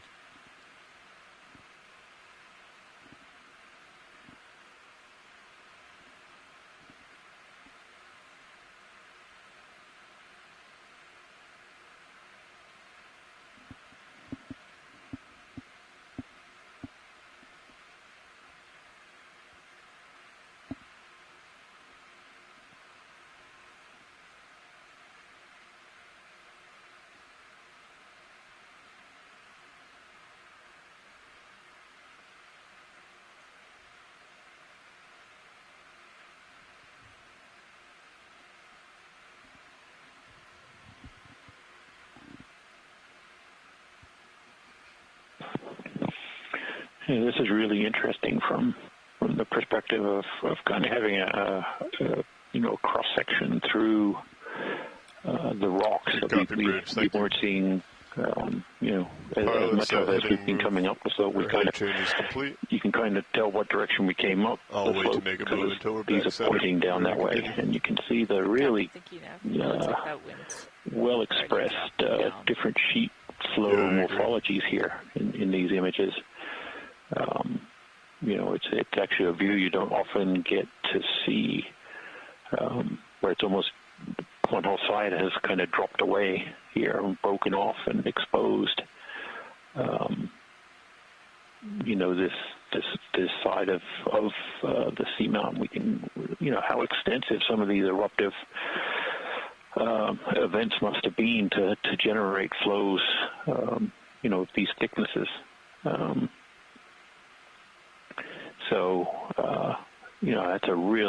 That's a really awesome view. Even the kind of thinner layers down below. That's great. Yeah, it's a really, really stunning feature. And as I was saying earlier, these deep sea corals that we love so much couldn't be here without these beautiful rock features. And this is just a fabulous view here. These sponges and corals all lining this rock face. Really stunning.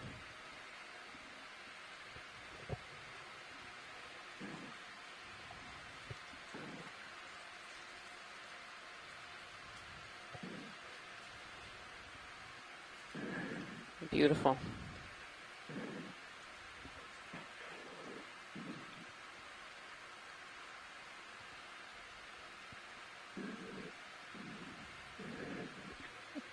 There's a lighter section to the left of the screen.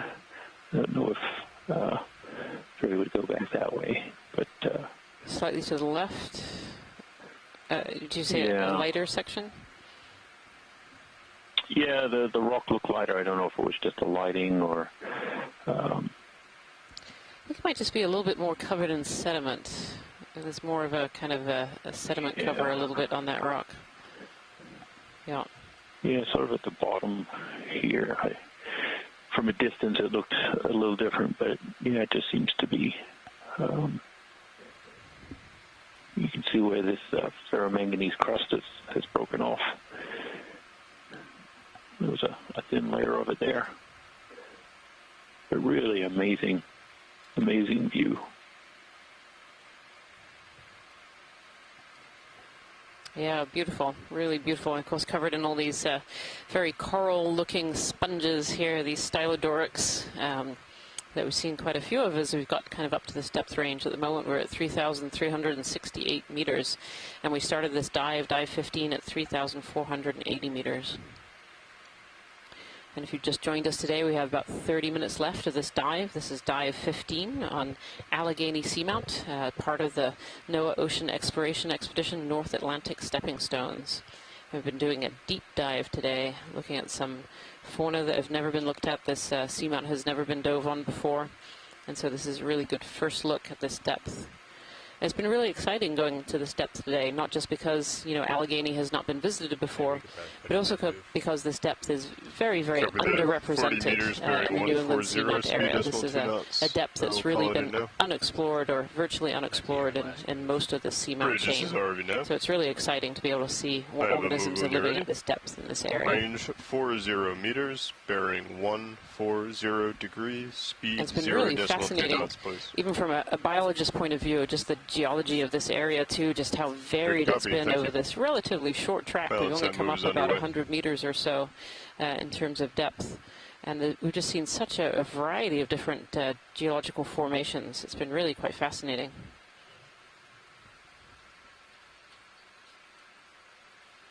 Yeah, it's really interesting. You know, it's a big continuum from you know, the first eruptive event till you know, they erode away, or, you know, certainly with the New England Seamounts, they you know, have a long history of you know, growth and destruction, and we haven't always had the opportunity to come out to these more easternmost of the seamounts and the somewhat smaller ones. So it's really interesting to get a different you know, set of observations to go with those that have been made before. Oh, here's one of these beautiful Cereanthid anemones, these really black Cereanthids. We were fortunate enough to be able to collect one of these earlier today, and it's been amazing. You know, we've really only seen kind of one or two of these before, and here's our third on this dive. Beautiful. These Cereanthids are tube anemones, so this particular one doesn't have a tube.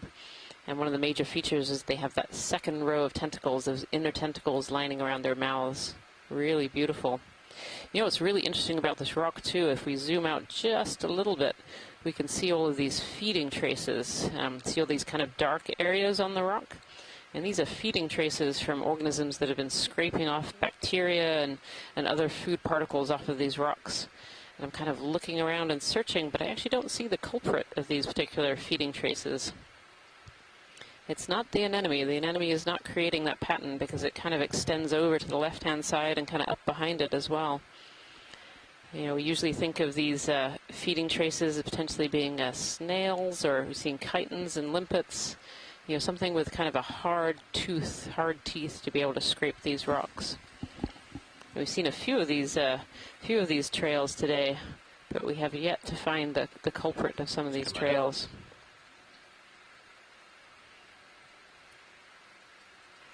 And where the rock has gone dark, so all of the bacteria and food and sediment has been scraped off. You can actually see all over these rocks. Actually, there's a lot of feeding traces, and including some really dark ones, which suggests maybe those are a little bit more recent.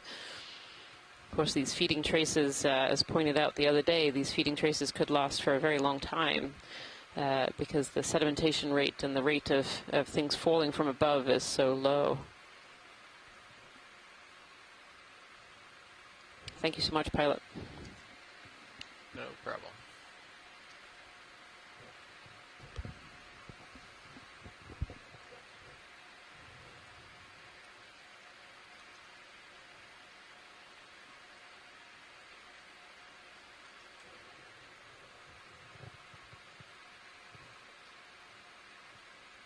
It's funny, I feel like once you notice something, you start noticing it again throughout dives, on these ROV dives, and now I'm seeing all of these feeding traces all over the tops of these rocks. This one in particular is absolutely covered. I don't know, Pilot, if we can have a quick snap zoom on the really dark ones kind of up above, that potentially the more recent of these feeding traces. It's come out in video. Oh, this one we might have a culprit. Oh, look at that. Yeah, this is one of these beautiful slit limpets, slit shell limpets. And we actually were fortunate enough to be able to collect one of these on an earlier dive. These limpets have a hardened tooth called a radular, which is kind of a scraping apparatus. This tooth scrapes the rock and scrapes up food particles and bacteria, and that's their food source. Beautiful. Really good shot. Thank you so much, pilots. That was a good find. Okay, come on out. I think I saw a fish. I don't know where he went, though.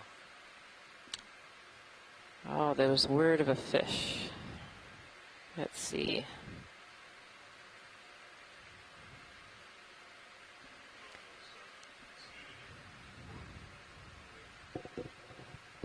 Oh, there we are. Yeah, go ahead in. We haven't seen too many fish. We've just seen some synaphobranchid eels so far. This one's a little bit different. This one looks more like a cusk eel of some kind. A little bit far away from us, unfortunately, but that's a pretty good shot.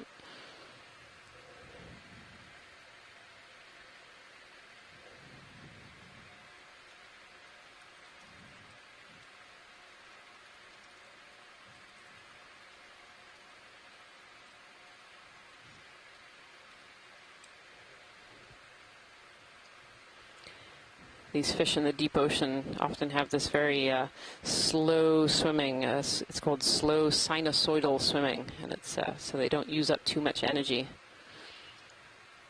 There's not a huge amount of food down at these depths. In fact, quite little compared to the upper ocean, and so you don't want to use too much energy if you don't have to. And this fish has a very interesting, potentially a parasite on its side there, a very dark-looking structure just above the fin.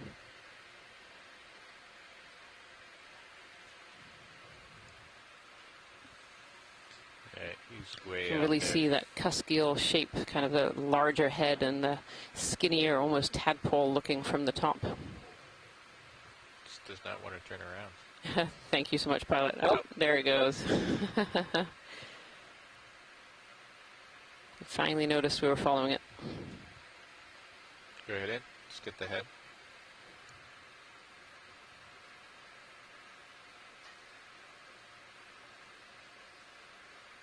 Yeah, I'm not sure if that's a parasite or just a darker mark above its fin. But it's really interesting. It's not on the other side of it. Megan Putz suggests this is a Basozetus. Yeah, he's not cooperating. Yeah, thanks so much, pilots. That was great.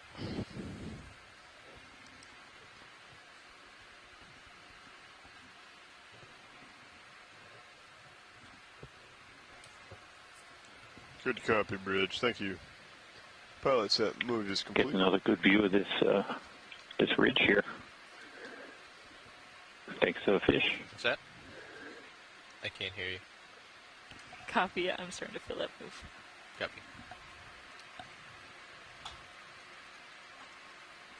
Yeah, there's a lot of complex, different forms of flow there. And Kevin Conrad earlier mentioned this scoriaceous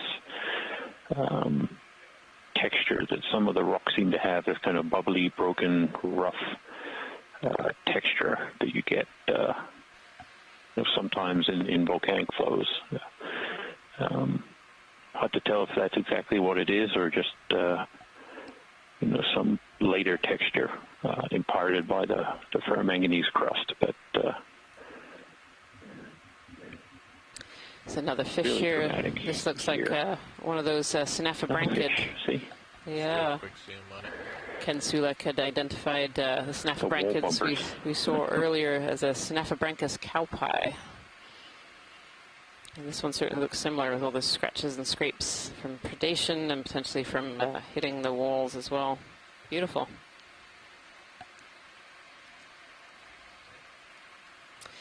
It's interesting. I just saw a yellow coral on the wall there as we went by the fish. If we can have a quick zoom on those. This is something we haven't seen yet so far. Coming in on it. Oh no, this is interesting. This, I think, is a stoloniferous octocoral. So these are soft corals, those octocorals. But they grow on these things called stolons, these ribbons that often encrust over, looks like old branches here, and then the side of the rock, and under the rock and across the side. Don't quite... I'll agree with your form of growth, but it's actually a zoanthid. Oh, it's a zoanthid. The tentacles are not pinnulated, and they're not innate. Right. So there is one, we collected in Oceanographer Canyon many, many years ago, one thing that looked like this that actually turned out to be an anemone and not a zoanthid, and I'm noting that most of these are not connected to each other. So the other thing I notice, Scott, is that they don't have any sand grains, that they don't have like papillae on the outside, so I think that's what got me for... The body wall is very thick, so I think they're anemones. Yeah. Clustered anemones. Clustered anemones. Yeah, when I think of zoanthids, I always think of kind of this thicker structure, and that's what caught me for octocoral. There, as we got a little closer, the body is very translucent in these. Oh, sure, yeah, the polyp didn't really look zoanthid-like, and so, yeah. That was certainly a reasonable guess. There's a little tiny primnoid whip behind it. There is, a little tiny one. Right. Yeah. Got to focus on it. It's a nice sign. It suggests that there is some relatively recent recruitment going on here. Mm. You know what's really interesting about these yellow anemones, too, is some of the ends of the tentacles are very, very dark. And when we see that, that can often be actually reproductive material waiting to be spawned out. They sometimes store either gametes or even larvae kind of in the tips of their tentacles waiting for a spawning event. And I don't know that that's what's going on with this particular species, but it's just interesting to note that some of those tentacles are very dark yellow and others are that translucent. When you're good, video. I'll have to look it up. I think the name of that, colonial anemone was... Pellets, you found one coming over 10 degrees to port. Thank you, Bridge is already enough. Thank you so much, pilot. Yeah, we're comfortable if you come over 10 degrees to port to a 200. Thank you very much.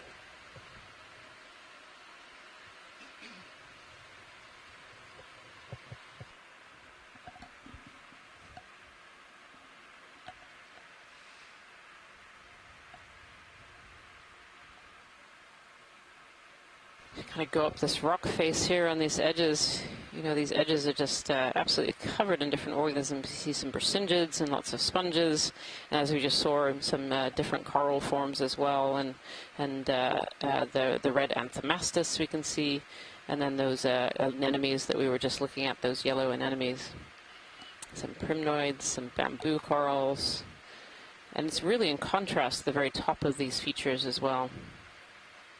These edges are just really great places to look. I see a squat lobster tucked in here as well.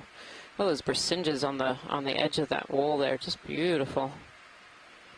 See how their arms hanging down into the current. Those brachingids are collecting particles out of the water. What a great overview of this feature.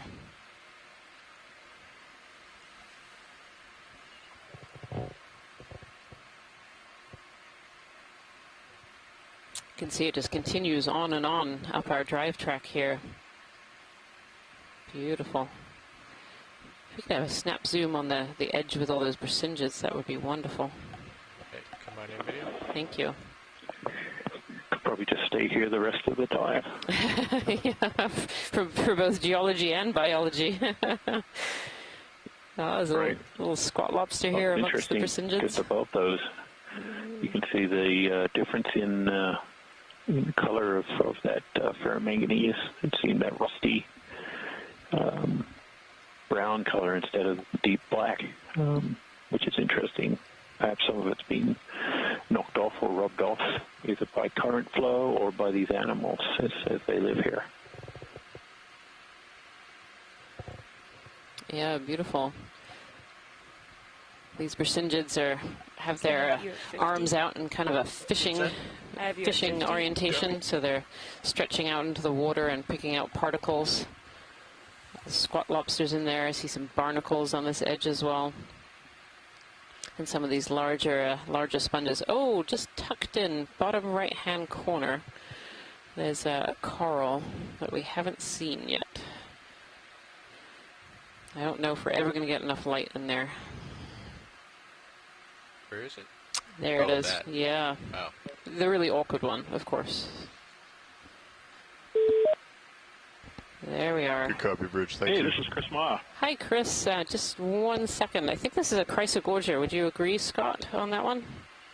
Yeah, that was a really good spot. And this is an unusual one because it looks like it's planar or multi-flabellate, so multi-planes, and that's a pretty unusual growth morphology, at least here in the Atlantic. We've seen several planar ones in the Pacific. You might also be able to, if you stow it all the way, no and bring it idea inboard, that what might that shed is. some light in there as well on your port Yeah. side. Other than, I agree with you, it's in the family Chrysogorgiidae, but that's where it stops. Nice, great spot. Yeah, that's really tucked in there, too. Very, very tucked in. Thank you, Pilot. We can zoom back out a little bit onto the Brisingis, which I'm hoping Chris Ma is going to give us a little bit of information about.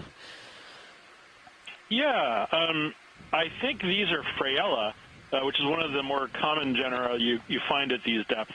But I thought the pattern here was more interesting, and frankly something that is kind of up your area, because you'll notice that there's actually kind of an almost gradiated size range here. I mean, there's some small ones, and then there's some next small ones, and then there's some big ones.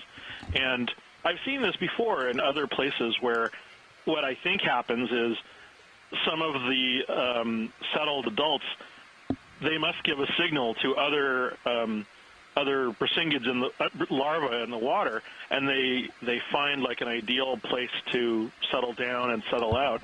And then you have this place where you have just like a huge number of Brisingids, and they're all taking advantage of this great water flow. It's not very frequent that you find a place with more than maybe one or two in an area, and it's usually because they all seem to know that there's this great current present. You know, sometimes it's on artificial reefs, but it's often also seen on these overhangs and all of these kinds of places where there's an ideal environment for them to settle. And I don't think this is a thing where they crawl until they get to a good place to sort of, you know, hang out, because Brisingids don't move like other sea stars in a very agile or even stable way. You know, I suspect they damage themselves more than they're actually able to, than it's safe for them to move. So I think they kind of shift when they get into a current, but they need to be able to find a place first. And so, you know, like those Anthomastus-like corals, which I think Tina said was pseudo-Anthomastus, I wonder if this is the same kind of reproductive strategy, that there's like a pheromone or something that brings them to a good current flow or a good environment for them to feed. Yeah, indeed. You know, we do often see these Brisingis on these edges, so it's a really good observation. And just because you're on the line, here comes a slime star, I believe. Yes, I saw that, and I saw the other two earlier. I think one of the things that is a curse for my having done this before is that I see all of the little stars every time we cross, and I would love to stop every single time, but I know that we can't stop for every small 2-centimeter you've had about 11 minutes of swing, so probably another 2 to 3. Oh, that's a lovely one. Yeah, it's beautiful. So this is Hymenaster. This one might be. There's one that is known in the Atlantic called Hymenaster carnosus that sort of looks like this. It has this really, so different Hymenaster have different expressions of this really fleshy supradorsal membrane. Sometimes they're really gelatinous and almost, you know, they almost come apart, you know, once they're out of the water. And sometimes they're like this, and they're just these huge kind of big fleshy blankets that, you know, if we could have lasers, please. This is probably quite large too, I think, right? Oh yeah. But I know that there are specimens of this this genus of Hymenaster that are, oh, I guess it's 10. Yeah, so it's 10. Those are 10 centimeters. So it's a good-sized animal. But there are specimens of Hymenaster that get to be almost a foot across, a foot and a half across, and and sometimes they're like this. There are these almost leathery texture kind of animals. Oh, and there's the osculum pulsing. Oh, that's lovely. Yeah, so it's Come on now, video. fat and happy, so to speak. So that's the osculum. That's the opening that allows water to transit into the proper surface of the animal, which is hidden by this blanket covering the top surface. So the actual surface of this animal is located below what you were seeing there, sort of the man behind the curtain, if you will. And if we were to collect that, this would probably emit a grievous amount of mucus, in the collecting box, and that would be an unfortunate task for anybody who had to deal with it. So I generally don't ask for Hymenaster collections. Anyway, thanks very much, and I hope you guys are able to get through the squall with relatively little incident. Thank you, Chris. And also, we appreciate the not so many requests on the slime stars, but if it would be useful to science, that's definitely something we would take on for you and for the science community as a whole. Oh, there are other issues, but, there is a consideration for things like slime stars and, for example, those echinotherid urchins that we always come across. Those are venomous, for example, and I am always reluctant to ask for collections of those because I honestly don't feel comfortable asking anyone to handle or preserve those, even though there would be a safe way to do it. But we'll see how future collections proceed. I look forward to it. Thanks so much. Maybe it's something to break up the monotony. Anyway, I'll let you guys go, and hopefully we'll get to see some more cool starfish tomorrow. Great. Thanks, Chris. Thank you. Bye. I don't know how long we've been on this outcrop section here, but Jason, this looks fantastic overall. These really great kind of beds. You can see the individual layers coming out here and kind of forming also these under outcrop areas, overhangs, sorry. Yeah. Yeah, it's been tremendous that we've been able to just drive along here, and certainly one of the interesting things is the strength of this outcrop being able to, for the length that we've traversed up it, it's still holding up and making these little caves and areas that, some of these organisms can live in and thrive. And we do see these thicker, more blocky layers up the top, and then at the base it's we just saw a spike up as well. We'll more kind of low bait, Thank you. Smaller, maybe small pillows, but probably just low bait flow textures. Watch these. So it's a really dramatic look at the the construction of the seamount here. Just want to let you know that we have about 8 minutes left on don't get to see. And then there's biology all over it, but looking at the rocks, it's just quite amazing to see what we're seeing. And the biology too. I mean, this has been a really fascinating look at this very, very underexplored depth.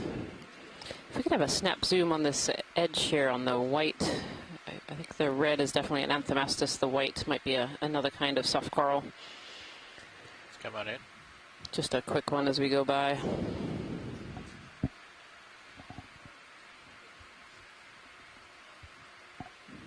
Those interesting forms. Yeah, let's come on in tight.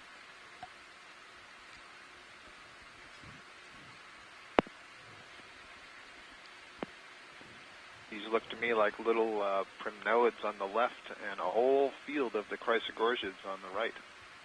Beautiful. Yeah, you can just see those little tentacles, so primnoids below, and then I think that's a different kind of, maybe that's my stoloniferous shocked coral up top, Scott. Bit of both. Let's see. You may be, yeah, I think you found one now. There we go. There we go. I said it and it arrived. Pilot, if it's possible to go back out just a little bit and look over to the right. I think there were some more of those Chrysogorgia, and if it is, those are really unusual. Bridge, this is ROV nav. I think I'm wondering if these little jump past 30. How are we looking up there? Deep dive on Retriever Seamount at 3,800. Copy that. Understood. Let me know if anything goes wrong.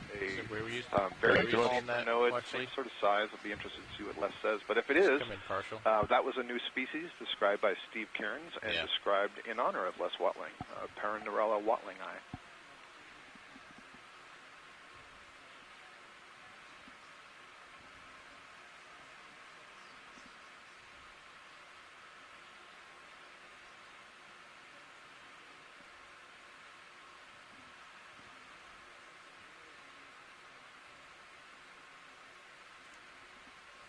Come on in.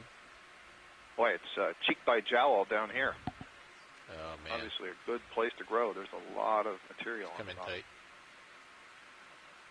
Talk about the little sticks there. Oh, in the back.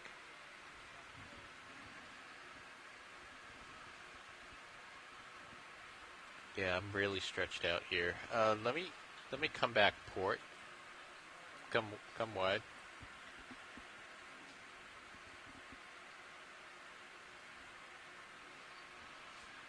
Yeah, we're running out of time, but if we see one more to port, I might be able to get it. You're really good at spotting these, so let me know if you see one. If you want more light kind of going under, I can try to... Yeah, that'd be useful. All right.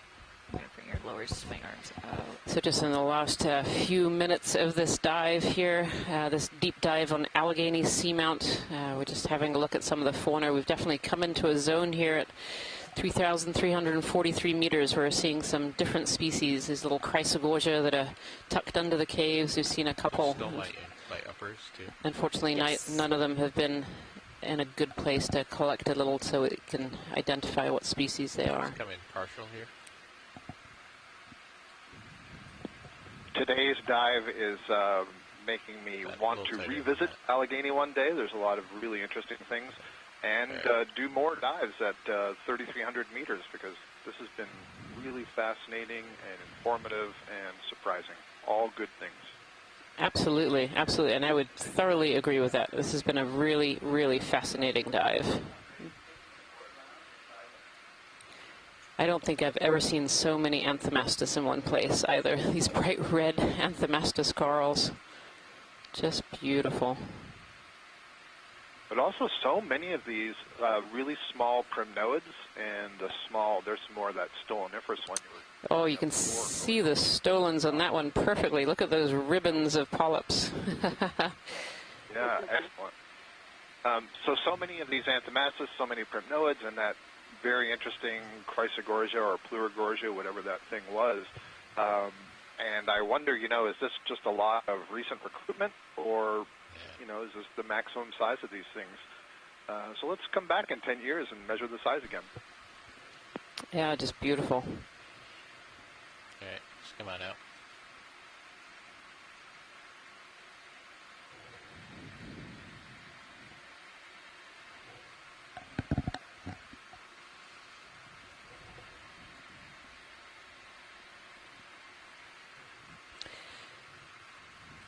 And Les Watling is pointing out in the scientific chat room here that sometimes you always find the most interesting things just in those last couple of minutes of your dive.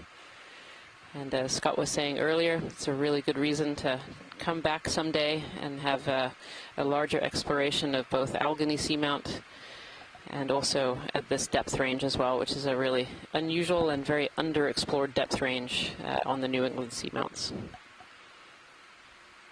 Really beautiful edge of these sheep flows. Just absolutely covered in all kinds of life here. Corals and sponges and persingids and brittle stars. Really beautiful. My compliments to the shipboard mapping team and you and the others who chose this dive site. Just terrific today. Biology and geology.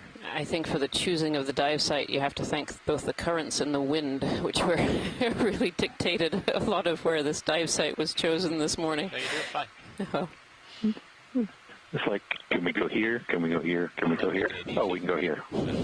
That's great exploration. Just plunk it in where we can, and let's see what's down there. Oh, look at this crack. More of those. Yeah, more of that chrysogorgia, of course, right in the depths of that crack, where there is no way to get that. Yeah. We really appreciate you looking around, pilots. It's been great to have this really in-depth look at the side of this this edge here, this sheet flow.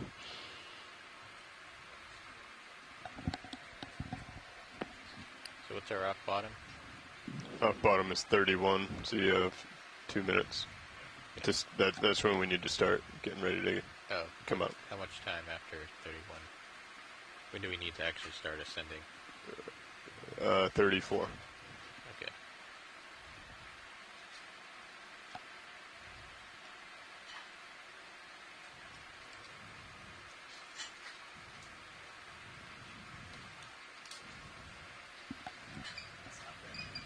Let's come full wide.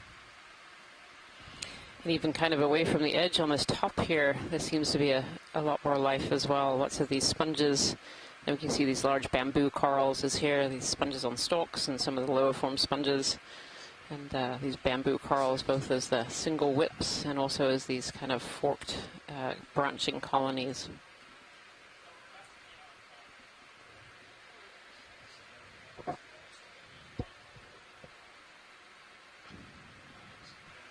Are we doing the shift change before off bottom? Yeah. A good look at the transition from the edge that we got a cross section cut down through it to this top surface, and we you can really see how the different perspectives that just getting a side view and a top view can help you understand the bottom. And interpret what you're seeing in terms of a bigger picture of construction and destruction of the seamount, and certainly it seems like there's some sort of modification of water flow around those ridges that just makes them a great place for the biology to live. Enhancing food availability or something. Yeah, you can smell my lowers. It's been a really you have to be ascending at 34. Interesting dive from all perspectives, even some water column floaters. They were pushed inboard, so you definitely need to go. I think the ctenophores is the technical definition. Yes, ctenophore. There you go again with your big words. It's such an interesting story, this interaction of the hydrography, the water with the substrate and the geology and what that does to the biological communities. And it's writ large in the sense of the seamounts sticking out of the abyssal basin, and then also small, that bridge feature that you were just talking about, the wall and these flow and these boulders. And, really interesting to see. Yes, it's been truly fascinating look at this area on Allegheny Seamount.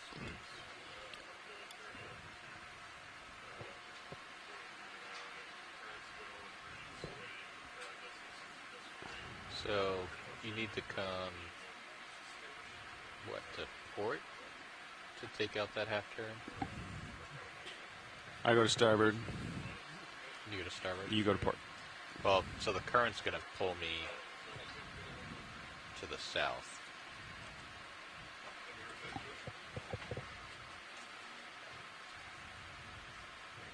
So, you want me to come port and around?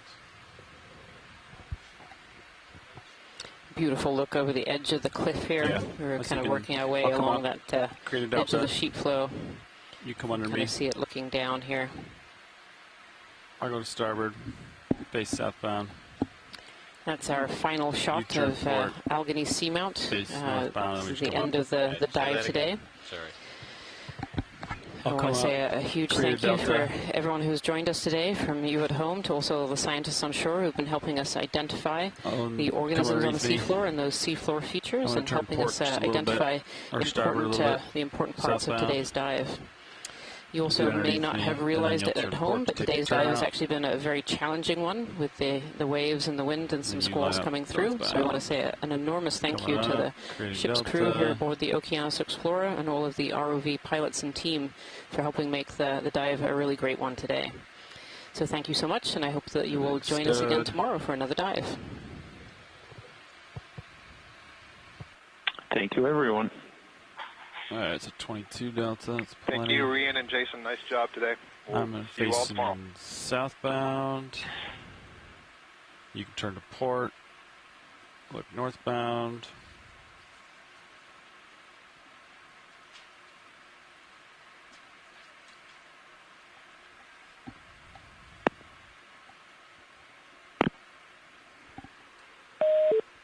I'm going to bring blue view out.